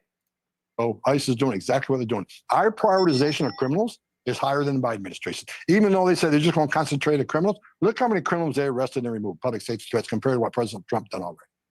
I will say that I wish the optics of really going for the worst of the worst would have been better. I think if we, there's a bunch of mishaps, with the girl who got deported for, writing a school paper thing that's just like, oh, please, school, not even America, please, my school, just don't give Israel any more money. Gone. Not good. Not a thing that you can't understand. Why somebody who has different emotions and different political positions as you might think that this is a fascistic, authoritarian, whatever. Could have been done better. Could still be done better. But it is what it is. It's not a victimless crime. Shout out to Dylan Soup. Welcome to the party. Very good to see you, sir. Concentrated criminals. Look how many criminals they arrested and removed, public safety threats, compared to what President Trump done already. This attention that you... Oh, I said flipping Geraldo. He ain't flipping. He's just going to be flipping stupid. You brought on yourself by being so front and center stage on all this this year. I've read that it's attracted a lot of threats against you, potentially endangering your family and so on. How have you dealt with that aspect of it? That you're the front man. There are lots of people who have been cheering you on. I see it every day on social media. And many Americans who love what you're doing, think this is exactly the tough message that has to be communicated and is demonstrably working on places like the southern border. But there are many other people that hate you for what you're doing, as you know. What impact has that had in terms of your own security, your family, and so on? I hope he says nothing. I don't give a fuck. I know what I'm doing that is right, and I'm doing what needs to be done. I wish that most of the people who hate me knew what I knew. I wish they'd hear this conversation. I hope your followers hear this conversation. And again, I think that is exactly what Piers wants. They need to understand there's a reason this needs to be done. And I think I've hit some of those points. You can go on for hours on this, but I think they need to understand what I know. They need to know what the facts of what's going on right now really are, rather than what the media is saying. I read a story the other day saying, only 1% of criminals deported by President Trump are murderers. Really? That's a level now? You got to commit a murder to be deported from the country? And just moving the goalpost. First, it was criminals. Now, it's murderers. Now, it's only murderers who are in gangs. Or then it's going to... Trump are murderers. Really? That's a level now? You got to commit a murder to be deported from the country? There's nothing in Immigration and Nationality Act says you got to commit yet another crime to be deported. However, there are people that hate me, but I'm not running a popularity contest, and I'm not going to stop doing what I'm doing. I'm not going to stop saying what I'm saying. I'm going to continue working for this president because I know for a fact, I wake up every day knowing we're saving thousands of lives. Catch me outside. How about that? Hell yeah. Tell him what's good. I know by every public safety threat, national security threat, we're taking off the street makes this country safer. And yeah, there's consequences for me too, right? I have to have a security team now, and I had over 1,000 protesters at my one home. And 1,000? I don't live with my. We know. We can guess, but we know that they were probably paid protesters. My wife right now, she's not staying in my home right now. She's at someplace else because of the threats. But can't even live with his wife. Can't even live with his wife because he's just trying to save America. Good job, liberals. Wife right now, thanks, she's Obama. not staying in my home right now. She's at someplace else because of the threats. But it's I guess the price you got to pay to, President Trump's under threats, and ICE agents. God bless them. The attacks against them are up over 1,000%. We're at a place where I grew up. My dad was a cop. My grandfather was a cop. I always wanted to be a cop. And then cops were respected, and they were revered as being the good guys until 1992. Save a lot of lives, and always there, to run toward danger when everybody's running away. We're at a point now with the left where all of a sudden the ones who enforce the law are the bad guys, and they want to have 1,000% increase on attacks on them. But the ones who broke the law, they're the victims now. And it's just ridiculous. But I think President Trump, what he's doing right now, is going to convince American people that the cops are the good guys. I mean,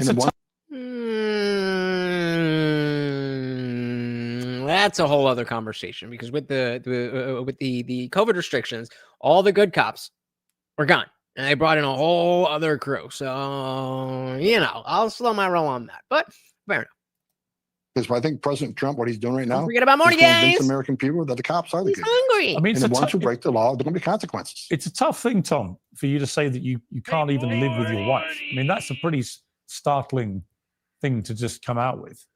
You're a married man who cannot live with his wife because of threats against you.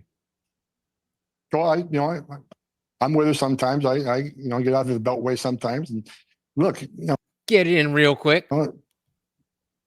Again, it's unfortunate, but if they think they're going to intimidate me from stop doing what I'm doing, my wife's all in on this. I mean, I took a huge pay cut coming back. She accepted that. She accepted the fact that I'm going to be back in D.C. when I had 4 years, of doing, really good things. Working, one of the things I did was work for Fox News, right? Yeah. So she accepted the fact because she saw me for 4 years. She understood the toll it's taken on me because of my experience, because of my knowledge, knowing people are dying every day. Children are being sexually assaulted every day. And we talk about how you can see that each president that comes in, they over the 4 to 8 years, they age like 15 to 20 years because of all the stress. This guy's been doing this for 40 years. 40 years. And it hasn't always been this bad, but it's never been good. It's never been good. No inspected terrorists are crossing the border every day. 2 million unknown gotaways. Where do they come from? And why are they here? And where are they now? And I truly believe the terrorists have crossed the border under Joe Biden. And I said, shit, me too. Why would you give me one reason to think there are no terrorists that would have crossed the border under the Biden administration? That makes zero sense. Shout out to Matthew K. Welcome to the party. Very good to see ya. We are hanging out with Piers Morgan and Tom Homan. Piers giving him a great opportunity to have a not so angry way to talk about this, even though he very clearly is angry about what's going on with the border. A way to humanize him and show a little bit of a softer side. And as Liberty Plus said, that he's not just an angry, mean guy. He has a righteous indignation. Welcome to the party, sir. Claudia said, quote, I'm a married man, but I'm not a fanatic about it. The Mossad mind control. are they now? And I truly believe the terrorists have crossed the border under Joe Biden, and we don't know where all of them are today. And I think something's brewing, something's going to happen. And I think I put a lot of blame on the Biden administration. So she saw my frustration. She knows my love of country, and she knows of my experience in this issue, that I needed to get back to put my mind at ease with President Trump to fix the problem. But you got to remember, Joe Biden's the first president in the history of this nation who unsecured the border on purpose. It wasn't mismanagement. It wasn't incompetence. They knew exactly what we were doing. Surge the border. Every president I worked for 6 of them, starting with Ronald Reagan. Even Clinton and Obama took steps to secure the border because they understood you can't have strong national security if you don't have strong border security. President, and no one did it better than President Trump. Unprecedented success, Trump 45, right? Record right now, we had most secure border in the nation's history. Now we even beat that number now with the data. Joe Biden's the first president in history of the nation who came in office and unsecured the border. And again, that affected me personally because of things I knew were happening every day. So yeah, and not just that it's happening every day, but you are seeing it every day. Did you watch the PPD Jubilee? I didn't watch the whole thing. I saw a couple clips. I was thinking about covering it, but from what I saw, it seemed very lowbrow in terms of conversation. But I think it was really good for it to happen. I saw the clips of him offering the guy the job that he wouldn't take. I saw him offer, medical services to the woman who didn't take it. And I think it's just a good demonstration that if you are a communist, then you are either stupid or evil or both. Good. Well said. Well said. And again, that affected me personally because of things I knew were happening every day. So yeah, when he called me, I didn't hesitate to come back because I knew we could save lives and we can make this country safe again. Final question, Tom. President Trump's coming to the UK in 3 weeks for his second state visit, almost unprecedented second state visit. UK has a lot of its own immigration problems, not least this issue of all these small boats coming over from France onto the southern border and 50, 60,000 people coming in illegally. And it's causing a lot of unrest and anger amongst British people. Successive governments on all political sides have failed to deal with this problem. If you were trying to deal with that problem, specific problem of people coming over from the French coast on small boats to the British coast illegally, how would you stop it? The biggest game changer for us was ending catch and release. They want to enter UK illegally, detain them, vet them, find out exactly who these people are. And, because you're going to find out some of these people are either public safety threats, not all of them, some are. Boats and hoes. Yeah, Trump knows how to handle them boats. Nick said, I remember in 7th grade being shown a picture of Abraham Lincoln, then being asked how long we thought had passed between the two pictures. The class thought 20 to 40 years, and it was only 3 months. God damn. I would assume those 3 months were during the war, but yeah, wow. It's the same thing. And we're not talking about 4 years. We're not talking about 8 years. We're talking about 40 years. Now, I don't know how much of that 40 years has been like him actually being at the border and seeing all this stuff that he's talking about. But does it matter that much? It's affecting us emotionally just to hear about it. So if that's his job, whether or not he's seeing it in real life, I think you can understand what that would do to somebody. And then him talking about the duty to come back and do what only he can do. Maybe not only he can do, but only he's willing to do it. That's a noble thing. It doesn't seem like he's a very happy person. It doesn't seem like, and I'm not saying he's unhappy, but it doesn't seem like a fun-loving type of guy. And that's not shade. That's saying that is what this will do to you. That's all of them. Black Coast, dude was busy. I mean, hey. Times are changing. Times are different. Because you're going to find out some of these people are either public safety threats, not all of them. Some are, again, looking for a better life. But and catch and release and just stop the invasion, because I guarantee you a certain percentage of these people coming into UK are public safety threats and national security threats. UK's national security is under attack right now because you got that many people coming to the country unvetted. It's only a matter of time. So I hope they take a page out of President Trump's playbook and enforce their immigration law and don't release people in the country, especially if you don't know who they are. You don't have time to vet them. I mean, during Biden, Border Patrol agents didn't have time to go through pocket trash to gather intelligence. They weren't properly vetted to criminal databases. Here's what UK needs to understand that we quickly understood. You can try to vet people and run criminal history files for a dangerous person, but most countries in this world don't have an NCIC like we do, or like UK criminal system. A lot of these countries, we don't know what their criminal history is because they don't have systems like that in place.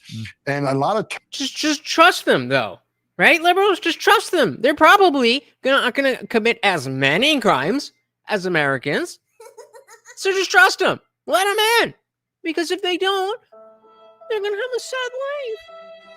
terrorists in this world, you can't find in any database, because unless they're a part of a Title III terrorist investigation, that they're caught in some sort of wire transit, or unless they're encountered on a battlefield and DOD did a retina scan or something. It's all underground. I mean, it might be known to people, and it might have some type of understanding of intelligence agencies and stuff, but there's no like registry of the there's no terrorist registry that is you have to sign up before you become a terrorist.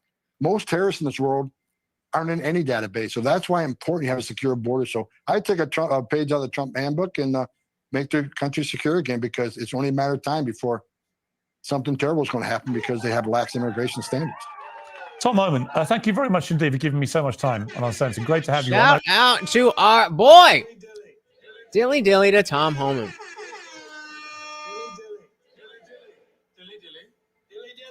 The man, the myth, the legend. Just putting it frankly, this is bad for these very clear reasons. So we need to do something different.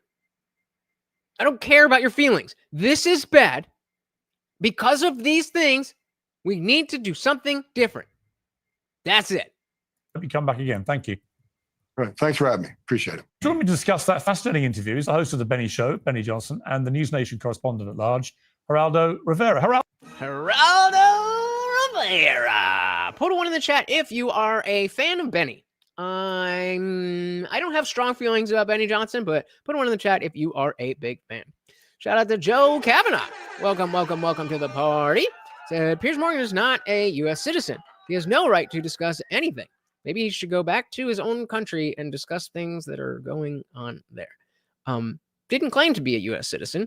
Is in his home country and talking about things going on in his country as well. So I mean, oh, I get it. You don't see, you're not able to get past the emotion of feeling that Tom Homan is a big, neat man.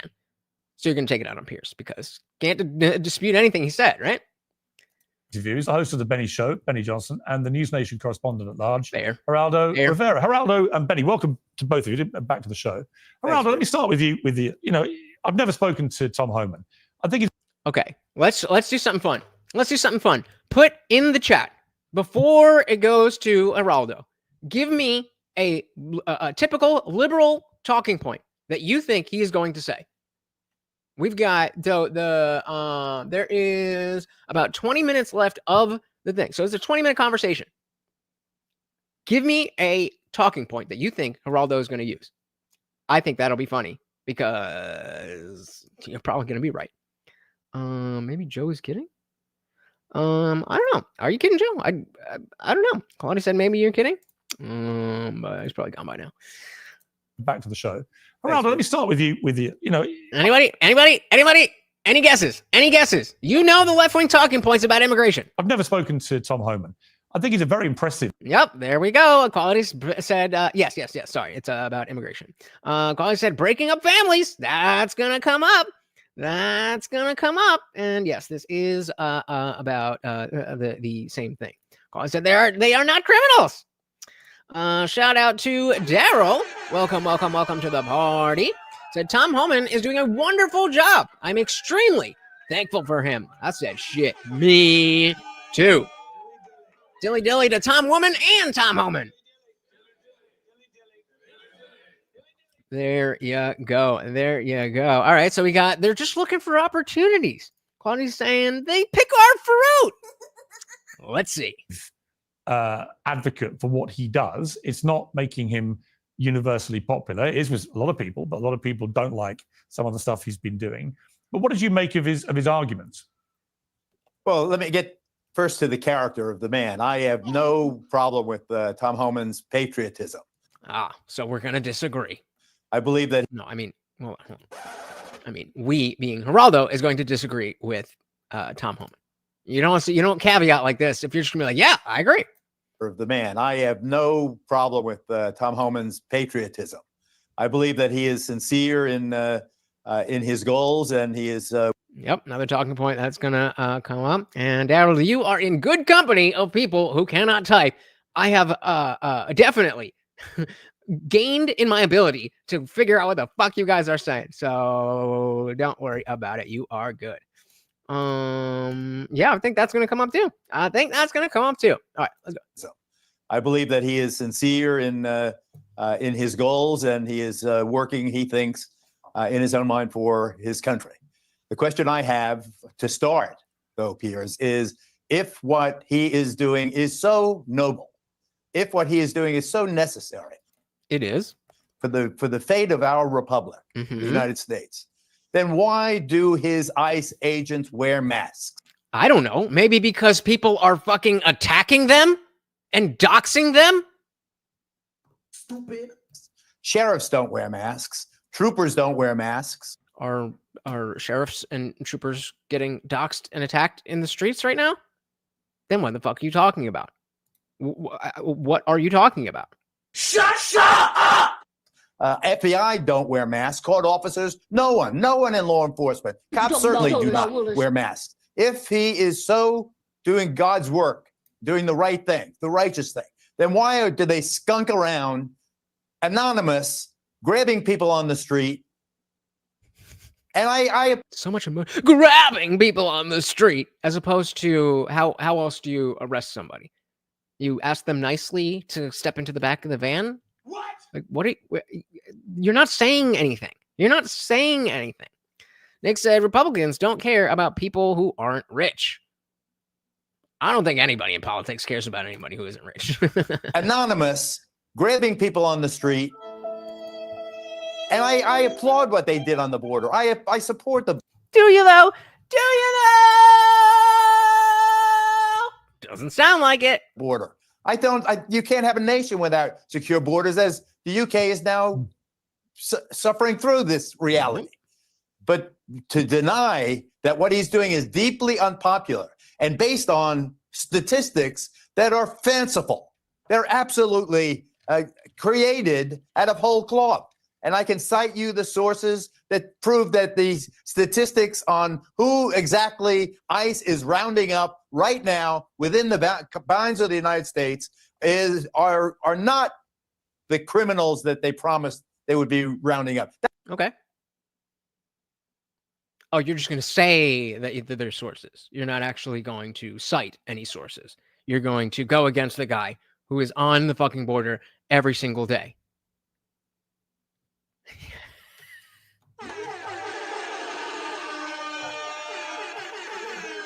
There you go. I thought masks were good, Geraldo. No principles, just positions. Oh, gotcha. So yeah, another guess. Republicans don't care about people who aren't right. I could see that. Yep. Let's see. And not the worst of the worst. Here, I'll give you quickly. The Senate for Immigration Studies. Okay, fair enough. We're gonna check these numbers though. Worst of the worst. Here, I'll give you quickly. The Center for Immigration Studies at Cato. 65% of the people processed into detention have no criminal records. Syracuse University Transactional Records Clearinghouse. 70.3% have no criminal records. A big investigation by CNN in June of 2025. Less than 10% have convictions for serious offenses. So Tom was just lying.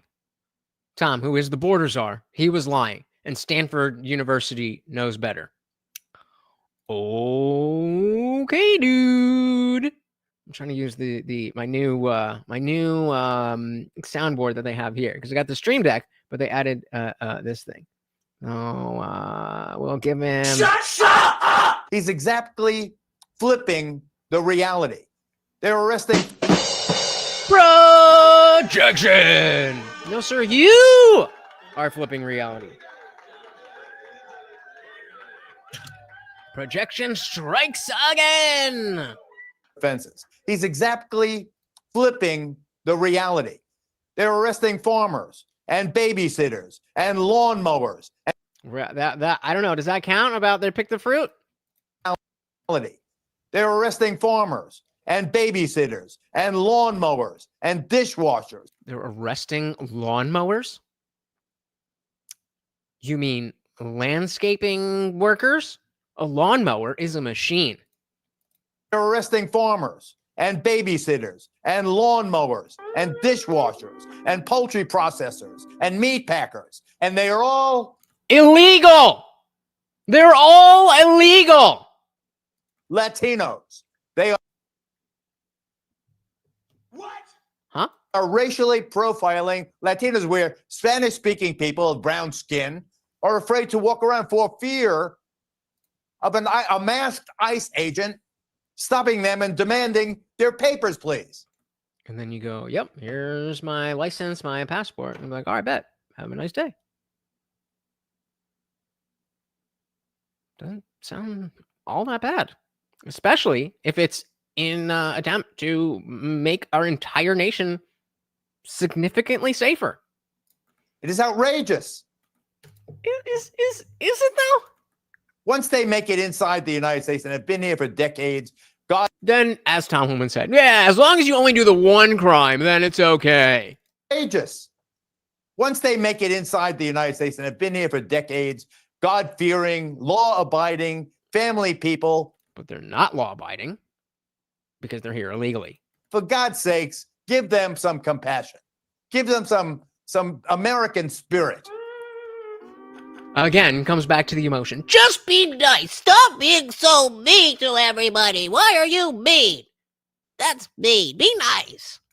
Nick said, every Mexican I see doing yard work just gets snatched up in a white van and taken off and never seen from again. That would be funny if it wasn't so sad. Great. Now, I think we should let ICE and our border agents use the same ways other countries do for a while to show how nice they are actually being. I like that. I like that. Let them go full bore and be like, hey, this is just what other countries do. Are you, Mr. Lefty, going to say that a different country's culture is inferior to Americans? I don't think so. This, sir, is a good plan. Give them some compassion.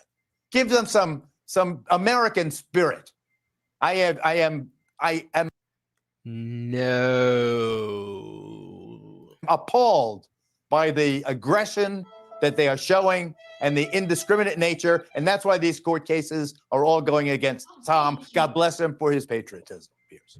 Wow. Okay. What a PR fucking, I mean, well done as far as the optics. Well done. Are all Benny Johnson, your response to that? He's I was just going to say, he looks ready. He looks ready. Let's grab this real quick. A quote. He said, why do you have new sounds? Because they added a feature where you can upload sound. Another one. Catch me outside. How about that? That one. This is going to be my side quest. All right. We're going on a side quest. This is my subliminal message to get you to give money to me so I can give treats to Morty. Hey, Morty! Shut up! Stop the cap. When we have somebody stupid. Emotional damage. Nobody really cares. There you go. Are they Thor fearing? They're God fearing, but are they Thor fearing? We will never know. We will never know. Wow. Okay. Let me just paraphrase you, Wow. Piers. First off, Geraldo, I appreciate you not maligning the man's character and simply saying that he's a patriot who wants to follow the law and But does he believe that? wants to make his nation safe. I think we can all agree on that. That is clearly the single most important thing if you are a patriot in this nation, that your family can walk down the street safely, that you can send your daughter to nursing school, that she won't be bludgeoned by a rock by a Venezuelan gang member who's trying to kill her and succeeds in murdering your daughter named Laken Riley with a rock after he tries to assault her after that same Venezuelan Tren de Aragua member was locked up and released. You don't want that, Geraldo? You don't want that? Shout out to Craig. Welcome. Geraldo is bitching about immigration. Just give them some compassion. I'm very compassionate. I completely understand how difficult it must be outside of the actual empathy of having gone through it. I definitely have sympathy for it, but that doesn't supersede the law. Sorry. Welcome to the party.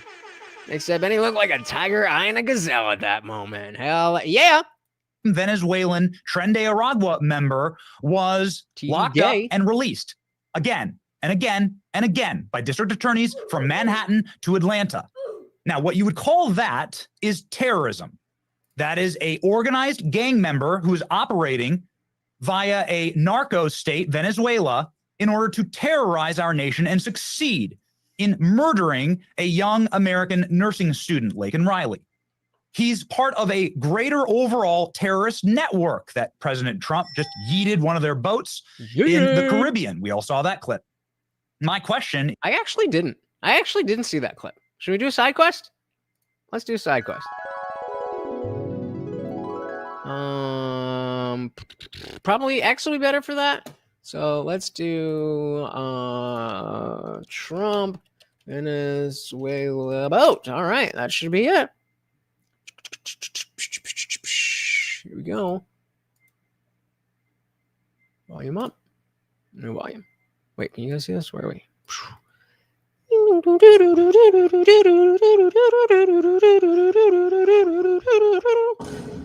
No, not yet.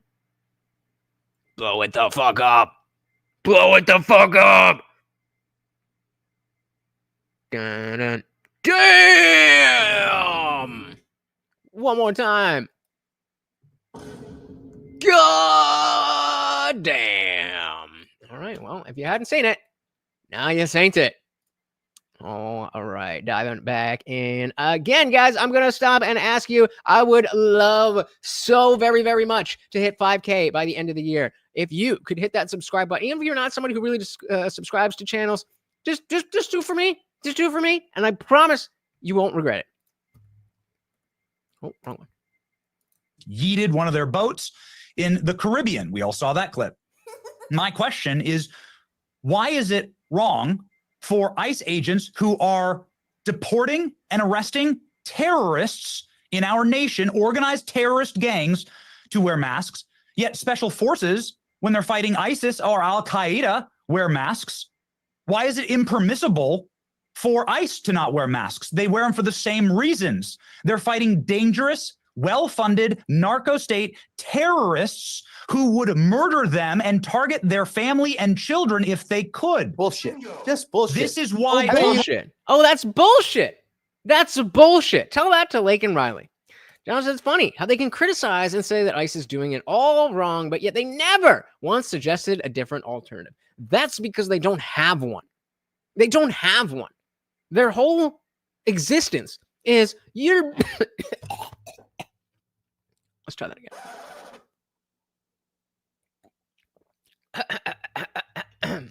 God damn it. What the fuck? Sorry. Okay. Take 3. Their whole existence is you guys are bad and we're the good ones because we care about the right stuff and you're mean. There's nothing else. There's no principles. There's just positions. Whatever makes the right MAGA Trump look bad, that's what they think. That is wokeism. And of course, now we're seeing that dogmatic adherence to an orthodoxy on the right as well. But conversation. Target their family and children if they could. Bullshit. Just bullshit. This is why Tom Homan said, I don't even live with my wife anymore. Tom Homan just said, I don't have the security to live with my wife anymore. You've just because compared of how dangerous this job United is. States soldiers fighting ISIS in places like Afghanistan with these officers on the street in Chicago. Uh-huh. Give me a fucking Uh-huh. Why am I pausing? Fucking There we go. Uh-huh. Are you going to say anything about why that's not a good comparison? Or are you just going to give more, give me a fucking break? Oh, my God. Afghanistan with these officers on the street in Chicago. Benny, give me a fucking break.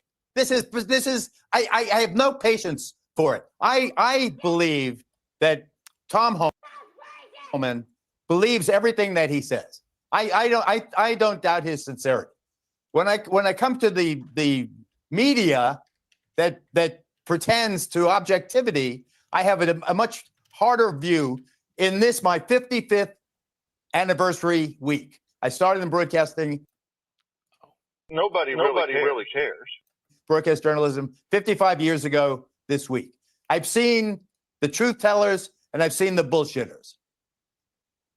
I agree that they have done a superb job on the southern border. I am absolutely dismayed by the attempts to sow Spit it terror out, brother. in the homes of What? Latino people. Sow terror in the homes of Latino people. Why would they be in terror? Unless, of course, they're illegal aliens, in which case they should be afraid to deal with the consequences of that. If they're not an issue. For instance, Puerto Rican people. Puerto Rican people look just like Dominican people, just like Cuban people, just like more or less Venezuelan people. And yet Puerto Rican people are citizens. Puerto Rican. What is your point? What is your point? Where is this going? Other than, you're mean. More or less Venezuelan people. And yet Puerto Rican people are citizens. Puerto Rican people are being harassed by ICE. They're citizens, but they are also Latinos. There is a racial component. I mean, to be fair, if I was old enough to know, I would definitely want to see what was in Al Capone's thing. But, yep, Mustache Man is here. And again, guys, the new modern day debate segment with me and Andrew Wilson is out. If you stick around after this, we are going to go through my segment. And if I may say so myself, it is the best one yet. There's a racial component. Puerto Rican people have American passports, Geraldo. What are you talking about? And so now they carry their. So now Puerto Rican people. Now Puerto Rican people have to carry their. Yeah. Do you not carry an ID with you? This is another weird thing. Oh my God! You have to keep your belongings on your body. Yeah. Is that an issue? And so now they carry their. So now Puerto Rican people. Now Puerto Rican people have to carry their American passports to show you that they belong here. No, not Benny. The U.S. government, who is currently dealing with a fucking invasion. So sorry, but I'm with Daryl. I'm good with being the bad guy on this. Do you carry your American passport, Benny? Yeah. Do you? I carry an ID everywhere I go. Yes, and a firearm. Ha. But like, ooh, the silence. The silence. I carry an ID everywhere I go. Yes, and a firearm. But like, is your contention that America is deporting Puerto Ricans back to America? My contention. Oh no, they're going from Puerto Rico to America. Oh. What? Quality said, since when did Geraldo swear? I'm offended. How dare you? Deporting Puerto Ricans back to America? My contention, wise Can you give me like an example of that, for instance? Because I can give you examples, Geraldo, wise of ass. white. My I can give you examples of white, is Chinese, black, and Hispanic people that are all here illegally. I love Piers just sitting there, just straight-faced. We had the nice conversation, but now it's time for the slap. Is Chinese, black, and Hispanic people that are all here illegally. And here's my question for you, Geraldo. My question for you is this. What do you mean by they're not criminal aliens? Are you saying that they came here legally or illegally? Which is the answer? only crime the vast majority of these people have committed is coming here illegally. The only crime I've ever committed, well, let's not get into that. But there's been crimes that I've committed And they were only one. The first crime that I got caught for, guess what? I got in trouble for it. So why are they different? Why are they different? Which is The answer? only crime the vast majority of these people have committed is coming here illegally. That's Hey, shout out to Benji 80 Noir said subbed. Welcome, welcome, welcome to the party, and very, very, very much appreciated. You are gonna have some fun. Welcome, welcome, welcome, sir. the only crime Or bam, or whatever. the vast majority of these people have committed is coming here illegally. That's the only But crime. that makes They're them a not Tren criminal. de Agua. They're not MS-13. The vast majority of them. How do you know that? How do you know that?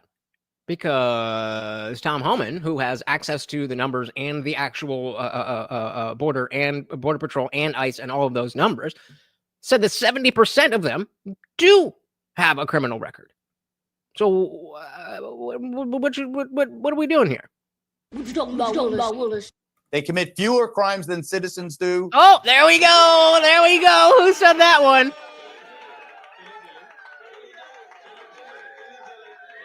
So Equality said they are not criminals. We got that one slightly before. Did anybody say that? Did anybody say that they commit? I definitely said it. But here it is. Here it is. MS-13. The vast majority of them. They commit fewer crimes than citizens do. And So do Stanford you studies and understand others. Respectfully, do you understand, understand the everything. definition of the? Do you though? Do you know? Never, ever, ever, ever trust anybody who says, I understand everything. That is not a thing you should ever, ever, ever say. So do you Stanford studies and understand that? others. And especially when he didn't get the question out. Respectfully, do you understand, understand the everything. definition of the? Do you understand the definition of the word illegal? Because you just said they came here illegally. Do you understand what that means? That means they broke our laws. The laws on the books. So did the that Tom Homan is jaywalkers. enforcing. So did the jaywalkers. Pardon? How is that relevant? The laws on the books. So did the that Tom Homan is jaywalkers. enforcing. So did the jaywalkers. Shout out to Chicky Face. Welcome, welcome, welcome to the party all the way from the UK. So we're not even allowed pepper spray here in the UK. Well, you can get a lot of stabby, so I hear. But yeah, I'm in Jersey, so the gun laws here are probably closer to yours than a lot of other states around. But I feel you. Welcome, welcome, welcome to the party. Shout out to the UK. Quality, did we get that one? Since when? We got that one. We got that one. We got what the? Yeah. All right. Let's dive right back in. On the books. So did the that Tom Homan is jaywalkers. enforcing. So did the jaywalkers. So did But I don't understand. You just admitted their Ooh, you got a channel, bro. We about to check out your channel. Well, first we need our that, and then that. Let's see. What do you got? What do you got? We got something short here. 6 minutes. Never raise another man's offspring. Well, I can tell you, I'm already agreeing. Shout out to Benji. Let's get that link in the chat here. Go check him out if you like what you see. Hi there, it's Benji80 on Benji18 Noir. I'm going to discuss in this video, amongst other things, why men must not raise another man's offspring. Anyway, this is Benji80 on Benji18 Noir, possibly soon to be Neo Noir. This is the best iteration of my content. I am revisiting topics I've covered before back in 2022 and 2023 mainly. Those videos and shorts are no longer up, so I'm going to revisit some topics and be even more effective than I was initially. So my previous video, since changing this to Benji18 Noir, possibly soon to be Neo Noir, is Never Forgive a Cheater. I revisit my second most popular full-length video of all time with some new insights, so go and watch that video and also watch this one. This is a men's channel. Women are welcome as well. However, I discuss men's issues on here, and I'm not interested in sparing anybody's feelings. I'm quite upfront about that. It's a men's channel. It's a based in reality channel, and I have red pill tendencies at the very least. So you know what you're getting into here. Yeah, men, do not raise another man's seed. Do not raise another man's offspring. It's insane. It's insane. In the previous video, I discussed why a male or a female, either gender of the two genders, neither male nor female must ever forgive cheating, right? Again, it's a men's channel, so I mainly talk about it from the male point of view. It's unforgivable in a romantic partnership that is supposedly exclusive. If either cheats on the other, it's unforgivable, and that's the end, right? I covered that extensively in the previous video. I never forgive a cheater. Yeah, I completely agree. I think the once you cross that line, then it's similar. It's side quest from the side quest. I actually thank you, Chicky Face. I'm enjoying that you guys are here. I was in college, and I just moved off campus, and I was living in a house off campus, and I had this girl over, and we were whatever, and she's like, "Do you want to do some blow?" And I'd never done it before. I'd had opportunities, but I always thought to myself, well, I've never done cocaine, so I'm not actually missing out on anything in my own mind because I don't know what it's like. But if I were to try it, and then later in life, some shit goes down, which it did, then, it's more likely that I'll turn to coke and become a cokehead. And I don't want to do that. But then I wanted to get laid, so we got some coke, and I forget what was I even talking about? What did you just say? The other, it's unforgivable, and that's the end, right? I covered that extensively in the previous video. Fuck, where was I going with that? Stupid. I have no idea where I was going with that. But cool, man. Yeah, we definitely gotta hit a like there and a subscribe. Here, I'll put the channel link in the chat as well. All of you guys go check out Benji. That was the name of my first dog. All right, well, welcome to the party, brother. Always glad to have more creators around. All right, let's get back into it. So did the jaywalkers. You just admitted their crimes. The vast majority of their crimes are they're here illegally. But by saying that, you're saying in my day they weren't. First of all, to categorize what they are doing as a crime insults real criminals. They are people who are getting along. Open borders. Their reason I have said, and I have made it very clear that I believe in secure borders. The UK. I believe in secure borders, but I don't want to do anything that hurts anybody's feelings, anything ever at all. Needs it. The United States needs it. To be a country, you need a secure border. Biden, I agree with Tom Homan, did a terrible job. Compassion is an awful thing if you want to control your border. When you say you literally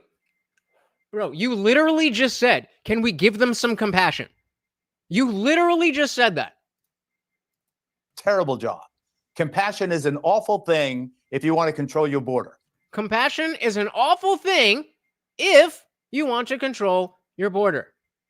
So let's pull up the transcript.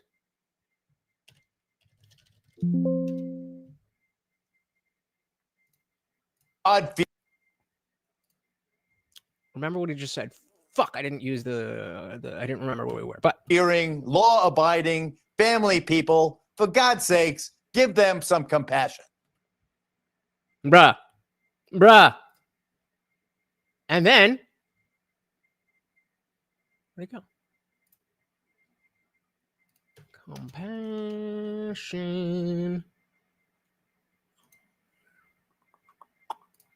A country, you need a secure border. Biden, I agree with Tom Homan, did a terrible job. Compassion is an awful thing if you want to control your border. You can't make this shit up. You can't make this shit up. Did you forget that you said that already? Like, what? I mean, I know I just forgot some shit that I was going to say. But goddamn. I just said Biden did a terrible job, but I want more of the same. Bingo. That's what he's saying.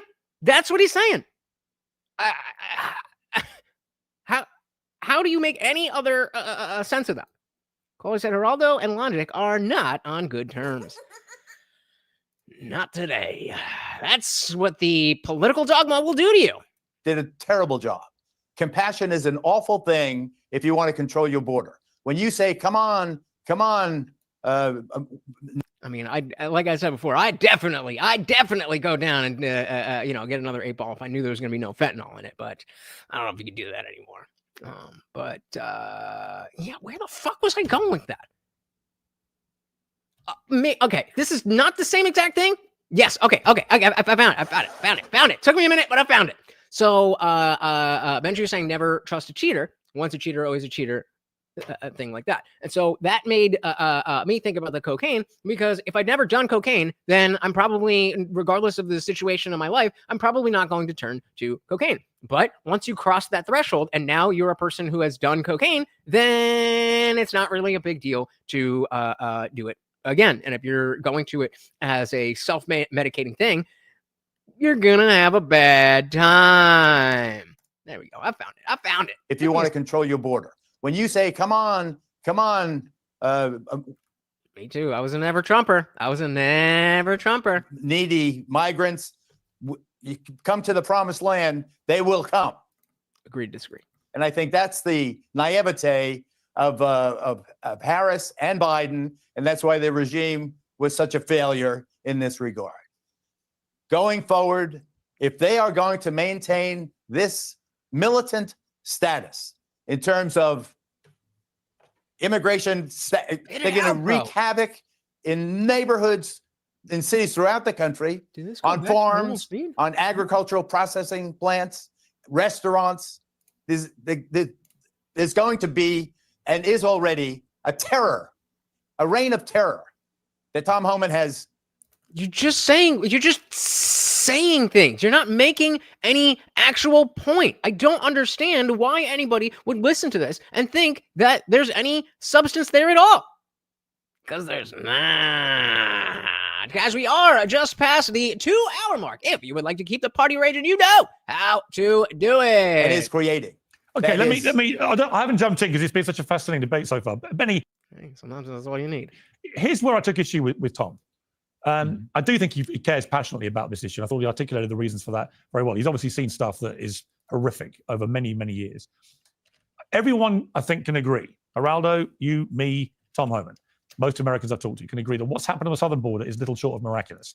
To bring the numbers coming over that border down this fast to that low quantity is extraordinary. Big tick. Most Americans, like I said to Tom Homan, who I've spoken to, have no problem with undocumented people in America who then commit other crimes ahead of their illegal immigration status, separate to that, of those people being deported. No one has a problem with that.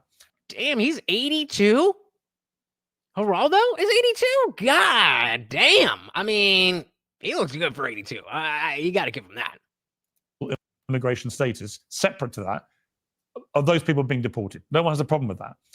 The problem area is the generic story I articulated to Tom Homan, of which there will be many examples of the kind that Geraldo touched on, where you have someone who's come in illegally, then built a life for themselves in the United States, contributed to society, got a job, paid taxes, had children who have been born in America, and is genuinely leading a better life for themselves, but contributing in a beneficial, positive way to the United States. Most polling I've seen shows that the majority of Americans, 2/3 or so, have a real problem with those people being rounded up and deported. And Tom Homan made it clear to me, he thinks there are 20 million people in the United States illegally, and his aim is to deport all of them. All of them. Do you have any number of that 20 million who, for Nope, he doesn't. whatever reason, you think should be exempt from being thrown out? Or are you as hardline as Tom Homan? They've all got to go. Oh, I thought that was a question to Geraldo. So that's asking me to be judge and jury in a crime. I mean, if the shoe fits. So that's asking me to be judge and jury in a crime, and that's already happened. So the American public has already voted for our representatives to pass immigration laws. Starting back 100 years ago, it was illegal to cross our border, and those laws have been actually reinforced and doubled up on.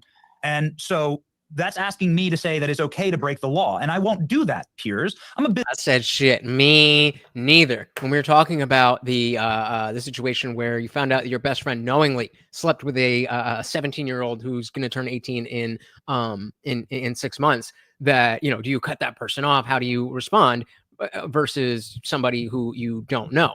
And the fact of the matter is it a moral injustice to be of age and sleep with someone who's 17 and 6 months? No, it's really not that big of a deal. But because of the fact that we have to put the law somewhere, and it's an arbitrary thing because there's no day which you automatically turn into adult. So we have to use something arbitrary. And so even if the reality of the situation is, well, I mean, she's not really any different.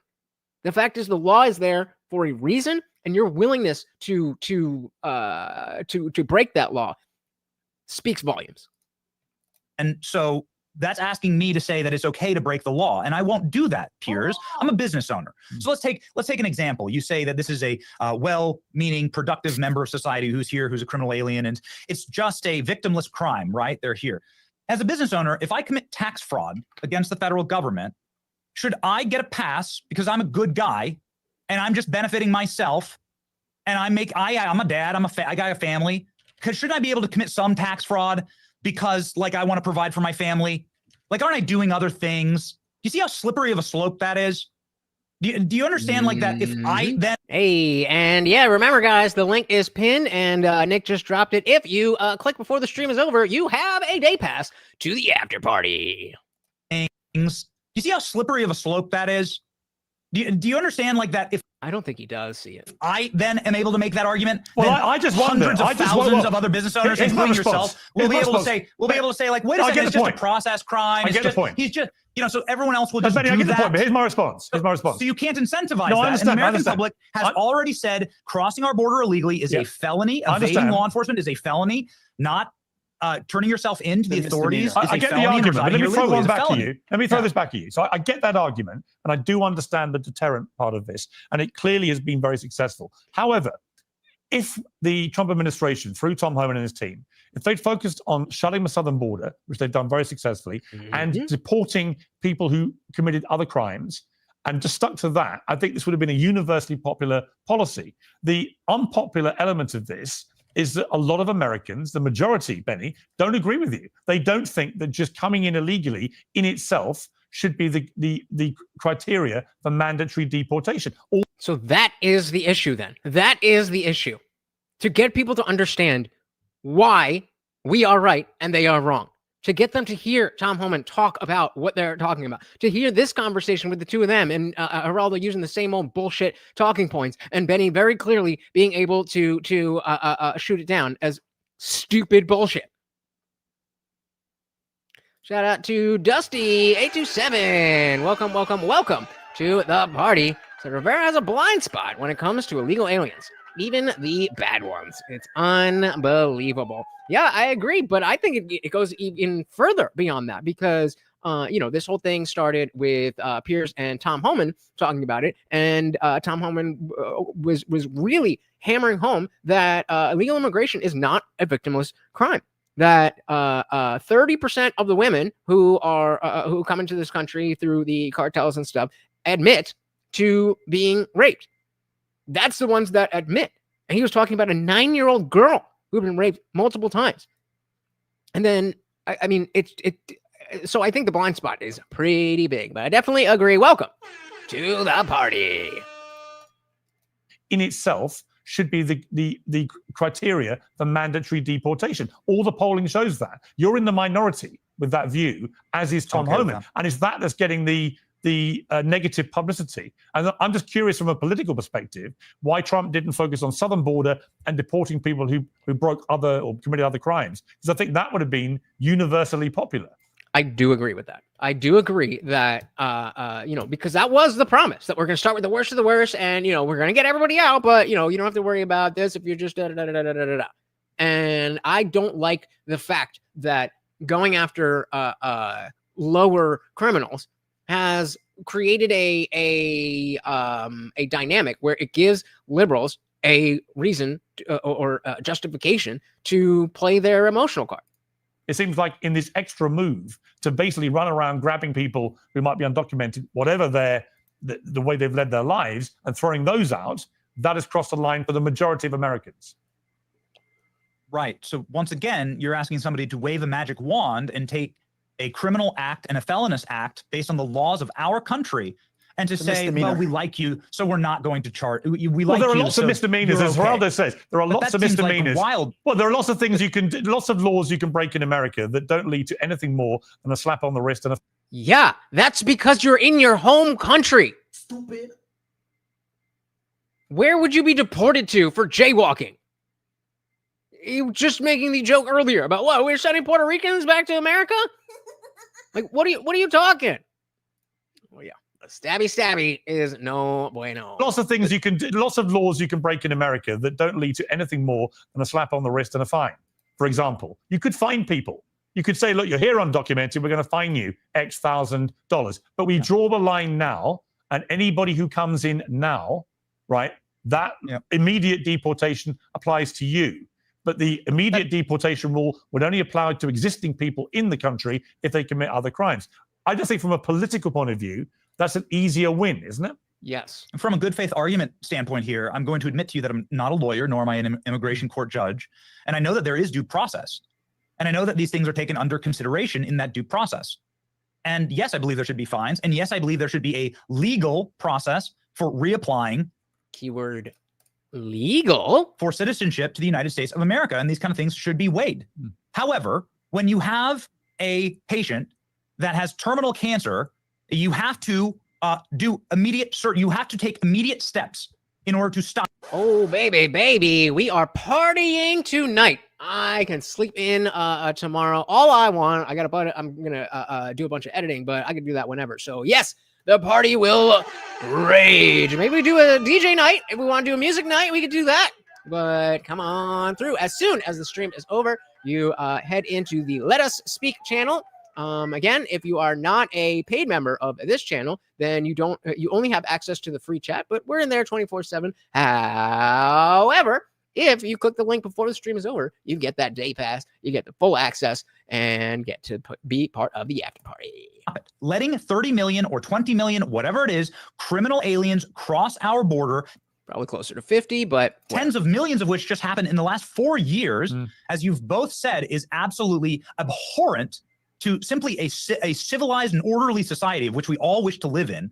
Then you have to take immediate steps to ensure that that doesn't overtake the patient. Can I mention something? Geraldo, you respond. Yeah, please. Right. Yesterday, day before yesterday now, in the state of Washington, a 23-year-old firefighter was taken off the line and is now currently being detained for deportation.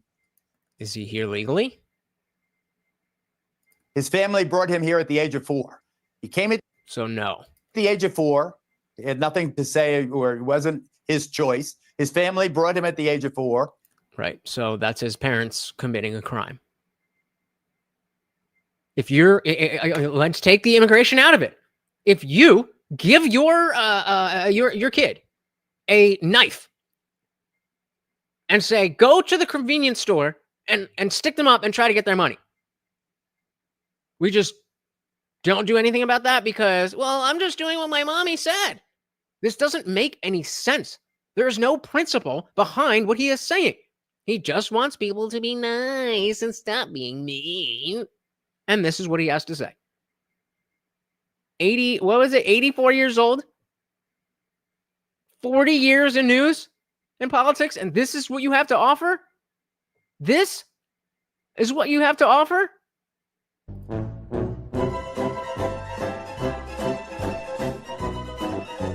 That's why. Okay, that makes sense. He's had a productive life in Washington State. He was fighting a current fire, a blaze now in the northwestern part of the country. He was on the fire line. Somehow, ICE gets word that he's here illegally.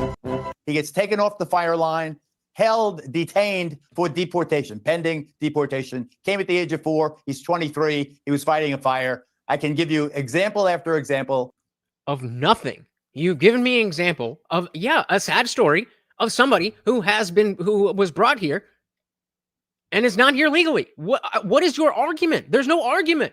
It's just, see, isn't this sad? Isn't this sad? You're not sad. You're not sad? That means you're bad. If you're not sad, you're bad. At the age of 4, he's 23. He was fighting a fire. I can give you example after example of these human tragedies that are happening because of the an interpretation of a mandate that I believe is incorrect. Yeah, Chicken Face, hit that link at the top of the chat. Come and join the after party. Say, Piers, correctly that when it comes to the examples like the one I just gave of the firefighter, that 2/3 or more of the American people say, give the kid a break. That's the problem with Tom Homan and his efforts now. He's got to give the kid a break. But again, so you started this rant with compassion is a terrible thing. But before, you said, give him some goddamn compassion. And now, without saying the actual word compassion, you're asking us to give them compassion. Make up your mind. Make up your mind. What is it that you do here? Let me just ask you finally, Benny. We've run out of time. Geraldo's point. Geraldo's point very quickly about law enforcement. There was a Maine police officer. There's a police officer in Maine who was also found out to be a criminal alien. And he was in, I believe it was Portland, Maine. You'll have to check me on that. But he was a uniformed police officer. And Geraldo, I just think that is horrible. I noticed that too, and I think it's because he has the notes that he was talking about before. But yeah, why is he? What are we doing here? Lock in, Geraldo. Lock in. And I don't want somebody who is a foreign national enforcing my laws. Is there any allegation? Like, do you any think allegation that cop did anything wrong? Did he do anything? Is he here as a legal citizen or visa holder? If not, that's what he did wrong.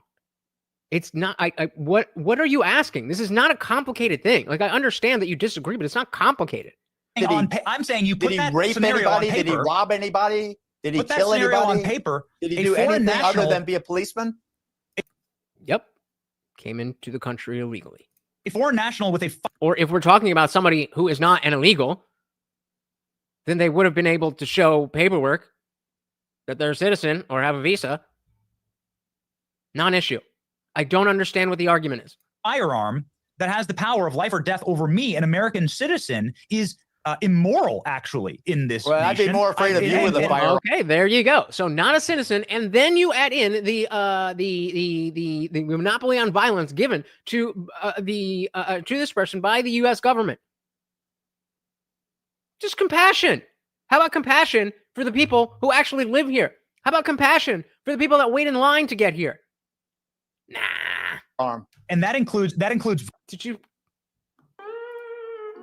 Did he just say what I think he said? He didn't just say that, right? He wouldn't be that stupid to say what he just said, right? I must have misheard. Immoral, actually, in this nation. I'd be more afraid of you with a firearm. And that includes voting. Like, at what point do you? Good job, Benny. Just bowl right by that. I'd be more afraid of you with a firearm. And that includes voting. Like, at what point do you say, wait a second, how many criminal aliens are voting in our election? There seems to be a DOJ indictment every single week of somebody who's an illegal who's voting in our election. You know, at what point do you say, well, here's a foreign national, they'll just run for political office and they'll be able to pass our laws while having allegiance to another country? I mean, I think it's such an insane slippery slope. It's indefensible, actually, if you wish for an orderly American society. You have to have a limiting principle. And the limiting principle is you're here legally to participate in our society. Okay. You know what? It's a fascinating debate, this. And I actually really enjoyed talking to Tom Homan. I disagree. I don't think it is that fascinating of a debate. I think it's pretty simplistic, and people who are on the other side are just giving platitudes. I don't think it is an interesting debate. I think the debate is settled. We need to get these fucking people who don't belong here out of the fucking country because of the fact that Americans themselves have our own issues. So this notion about, well, they commit less crimes, but if they are committing crimes and we already have crime, why would you want more? Yeah, I would love to see that. I would love to see Geraldo and Tom talking face to face. And Dave Smith was just talking about the structure of Piers Morgan and how he often will just be like, hey, are you free this day? And like, you don't know the topic. You don't know who's on the panel. And Dave was like, oh, that's kind of fun. I would have loved for him to give it 10 minutes. 10 minutes with Tom Homan. That would have been Great. All right. So moving on real quick. That was an interesting conversation, but I think it shows that the debate is settled. There's no reasonable position to say we need to have open borders. We need to make sure that these people can come here and stay. There is no argument. 82-year-old Smith. I knew what you meant. All right. So before we head out, if you didn't know, now you know, I think it's the fifth installment of the modern day debate, Uncensored America. Actually, let me do it this way because I'm going to clip this. So if you didn't know, the fourth or maybe fifth excerpt of Andrew Wilson versus 5 atheists that I participated in at DebateCon is out. Let's see what we got. The prompt for this one is atheists benefit from living in a Christian society. Yet again, something I completely agreed with because it is a rational statement. And so for you to sit there and say, I think this very obvious thing that only crazy people disagree with. If you can't prove me wrong about the thing that we both agree with, then you lose. Thank you. So you said the claim is that atheists and secularists benefit from Christian, what was it? From a Christian society. Okay, and yeah, yet again, he felt the blood sport debater felt the need to hide the prompts until right before we sat down. Why? I don't know. Okay, so I definitely agree with that.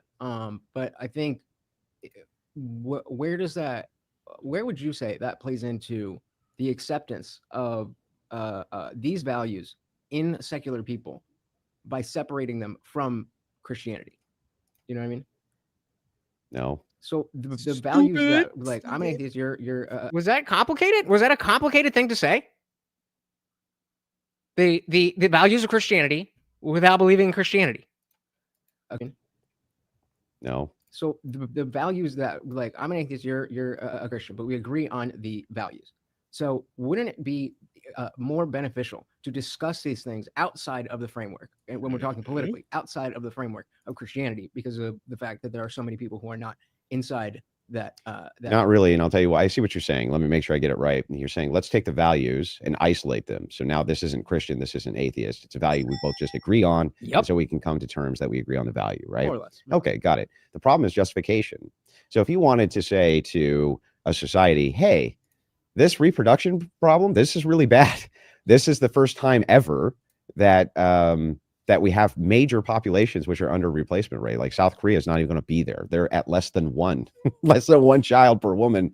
That's an extinction level event. Right. Okay, extinction level. So if the idea is, well, if we want to push some sort of normalcy in a family unit, family dynamic, and encourage that from the atheist perspective or the alternative family. And what is the atheist perspective? What do you mean by that? Because atheism is merely the lack of a God belief. That's it. It doesn't mean you hate God. It doesn't even mean that you believe affirmatively that God doesn't exist. I'm an agnostic atheist. I do not know and I do not believe, but I have an open mind. Am I like every other atheist that you know? Probably not, because there is nothing else to it. It's just that philosophical position. Unit, family dynamic, and encourage that. From the atheist perspective or the alternative family lifestyle perspective, how can you create a justification to them that they're not allowed to have their alternative families? Because I think you don't have, because the ethics within Christianity inform the empirical reason why we would make the law. So yeah, I you agree. But how would atheists make that prescription though? To tell people, you can't have an 8-man polygamous marriage. I just said, because we use empiricism, and doesn't usually work out good for the child if they're just constantly around 8 men that are not their father. Like how can an atheist justify that? I mean, if you gave me time, I definitely could, because to less than 3 minutes on the clock, and we have not gotten to anywhere where we actually are debating on anything. We're still just talking about why this is a bad prompt. Of the fact that I agree with the ethics that we shouldn't have 8 dudes. Then justify it. Why can't 8 dudes get married? You just threw this on me right now, and I have to sit down. It's based on the fact that no. I'm not asking for empiricism. Just logically justify why it would be. Reason that we don't want just random dudes around young children. No, okay, maybe not the best example, but again, I'm on the clock. I didn't know what we were going to be talking about until right before I sat down, and I agreed with the prompt. So I'm here struggling to find something. Well, he just gets to say, I'm going to say a basic statement, and if you can't prove me wrong, you lose. Okay, dude, because we don't know what's going to happen. You would not want your children with some random dude just walking down the street, right? What does that have to do with anything? Just answer the question. Don't you hate so much, Andrew, when people don't answer your questions? Just answer the question. It's a yes or no question. It's pretty simple. Would you or would you not want your child walking down the street with a bunch of men? Not want your children with some random dude just walking down the street, right? What does that have to do with anything? It's the same reason. Do I have justification for that? Whether you do or not, it's the same concept. That's why we wouldn't want to have 8 dudes in a house with a child. The question is, why shouldn't we have 8 dudes in a house with a child? The same reason we shouldn't have a child walking down the street with 8 random dudes. We definitely can get into the specifics of why I believe that, but I am now only have 2 minutes. And if you wanted to ask me about that, if you wanted to talk about that, then that should have been your prompt. But instead, you conflate atheism and leftism, and then you force me to use my very short 5 minutes to figure out something that we can argue about, because it doesn't matter to you. You've got your whole fucking setup. This is my big break. So I've got to make something out of this. What are we doing? Not. It's the same concept. That's why we wouldn't want to have 8 dudes in a house with a child. Because you don't like it? Essentially, and they say we do like it. And what's your justification? Well, then we go to the electorate. Then we have a majority Christian nation. We have people who are not Christian who now understand that I don't have to play in this dichotomy of, well, I'm not a Christian, so I hate everything that's Christian. And we can just talk about the values and what it empirically does to flourish our society. Sounds like a good plan to me. And yeah, Benji, you're spot on, because politically, I'm pretty close. Aside from the Christian nationalist shit, but just generally, I'm very closely aligned politically to Andrew, and that's why this doesn't make sense as a prompt to bring to atheists, because you're assuming that because of the fact that I'm an atheist, you're assuming my politics. That's not how it works. The values and what it empirically does to flourish our society, and then if you are right, then people will agree with you. Yeah. So your objection is, as long as people vote that 8 men can be in a polygamous relationship, then okay. Yes, that's how America works. Just because my God says something different doesn't mean you get to supersede the Republic. That's what it is. You can move, but that's what it is. No, my argument is that because of the fact that it's not right, I don't think. What's not right about it? I mean, again, we're talking about conceptually, as we just talked about, race don't actually exist, but it's not. It's not rights, not race. His previous prompt was rights don't exist. There's only force, and of course, I agreed with that because it is a factual statement. We're talking about conceptually, as we just talked about, race don't actually exist, but it's not. It's not ideal in the flourishing. Why isn't that ideal? Because you don't have the time to be a father. We don't have a mother. The same reason. What if they don't want kids? Oh, now we're moving the goalpost. You asked me about a child in a home with 8 men, and I've given you empirical reasons why we don't want that, whether you believe in God or not. So now you're moving the goalpost to say, well, what if 8 dudes want to fuck each other? Yeah, I don't care about that, because as long as they're not coming on to me, then there's no harm done. Don't have the time to be a father. We don't have a mother. The same reason. What if they don't want kids? They just all want to get married and have gay sex in some house. Then go for it. Right, exactly. You have right. Go for it. Why should they not go for it? Because my God. No justification. So what you do, you're taking an alter. I'll explain.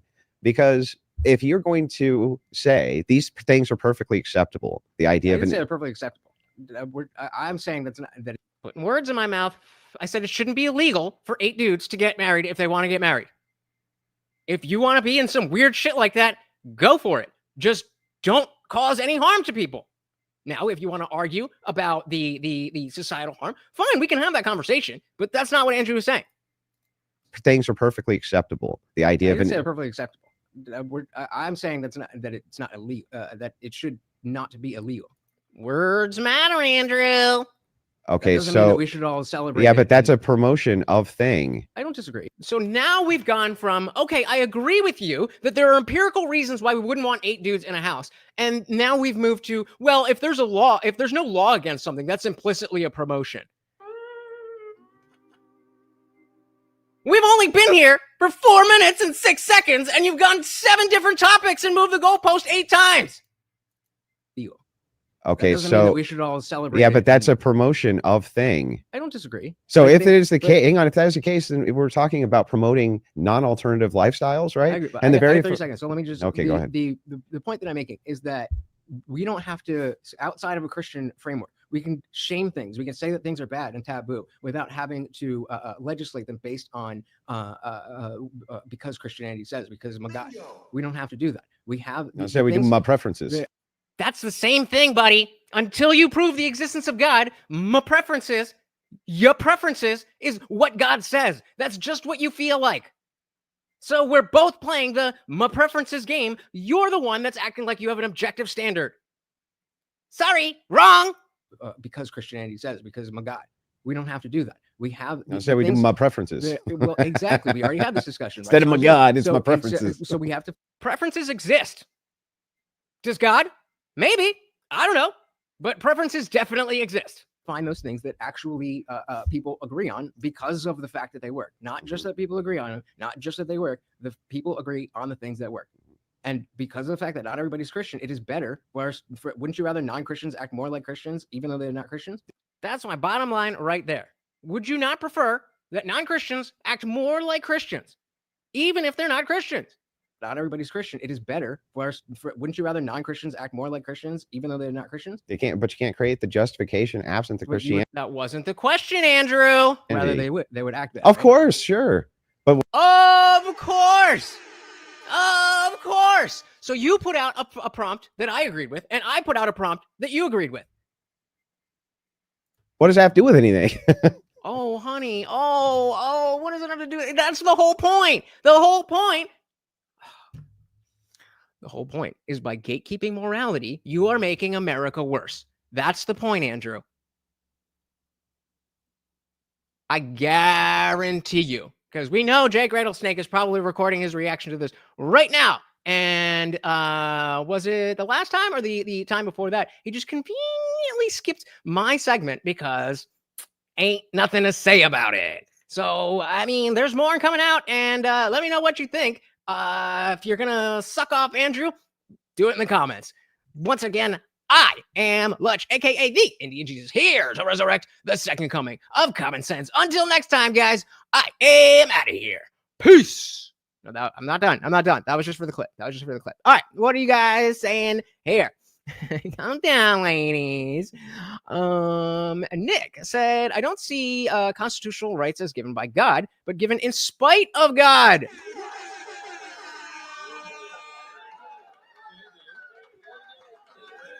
Even God can only take your constitutional rights if you surrender to him or if he kills us to take them. Bingo. Well said. Well said. Benji said, I agree with you, Indian Jesus. I'm most conservative on my pro-life stance, and I also believe in free speech, and I want a Second Amendment in my homeland. Sounds pretty reasonable. Excuse me. Okay, we go into the Discord. All right, Nick will be there and CT will be there. I don't see anybody who joined. This is your last chance to hit that link and join us in the after party where we will be talking about whatever comes up and what we were talking about today, whatever else comes up, and maybe doing a little bit of a DJ night. Hope to see you guys there. Big shout out to the donations. We had Zippy with the Rumble rant. And of course, our boy Guamtech with the $2. Guys, we gotta do better than that. We gotta do better than that. $3.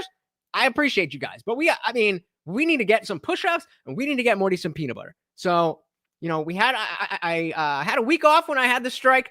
I couldn't make jack shit. Now we're gonna come back, and I believe we can do this. So once again, we have our little Morty here, the co-host and overlord. I want to give you guys a big shout out and thank you. I know that you could be doing anything in the world And why is this not scrolling? There we go. You could be doing anything in the world, and you are here hanging out with us. And that means a lot to me. So thank you very, very much. Again, if you are new, please do subscribe. I'm live every Monday, Wednesday, Friday, 8 p.m. Eastern, and sometimes whenever I feel like it, we're going to have a discussion, not a debate, a discussion about IP rights that Zippy and hopefully Liberty Plus will be there over the weekend. And just dope stuff, dope stuff. As I always say, we are much closer to the beginning than we are to the end. You are here early, so come on through and be part of something real. Once again, guys, that is Morty, and I have been your host, Lutch, a.k.a. the Indian Jesus, here to resurrect the second coming of common sense. Until next time, guys, we are out of here. Peace.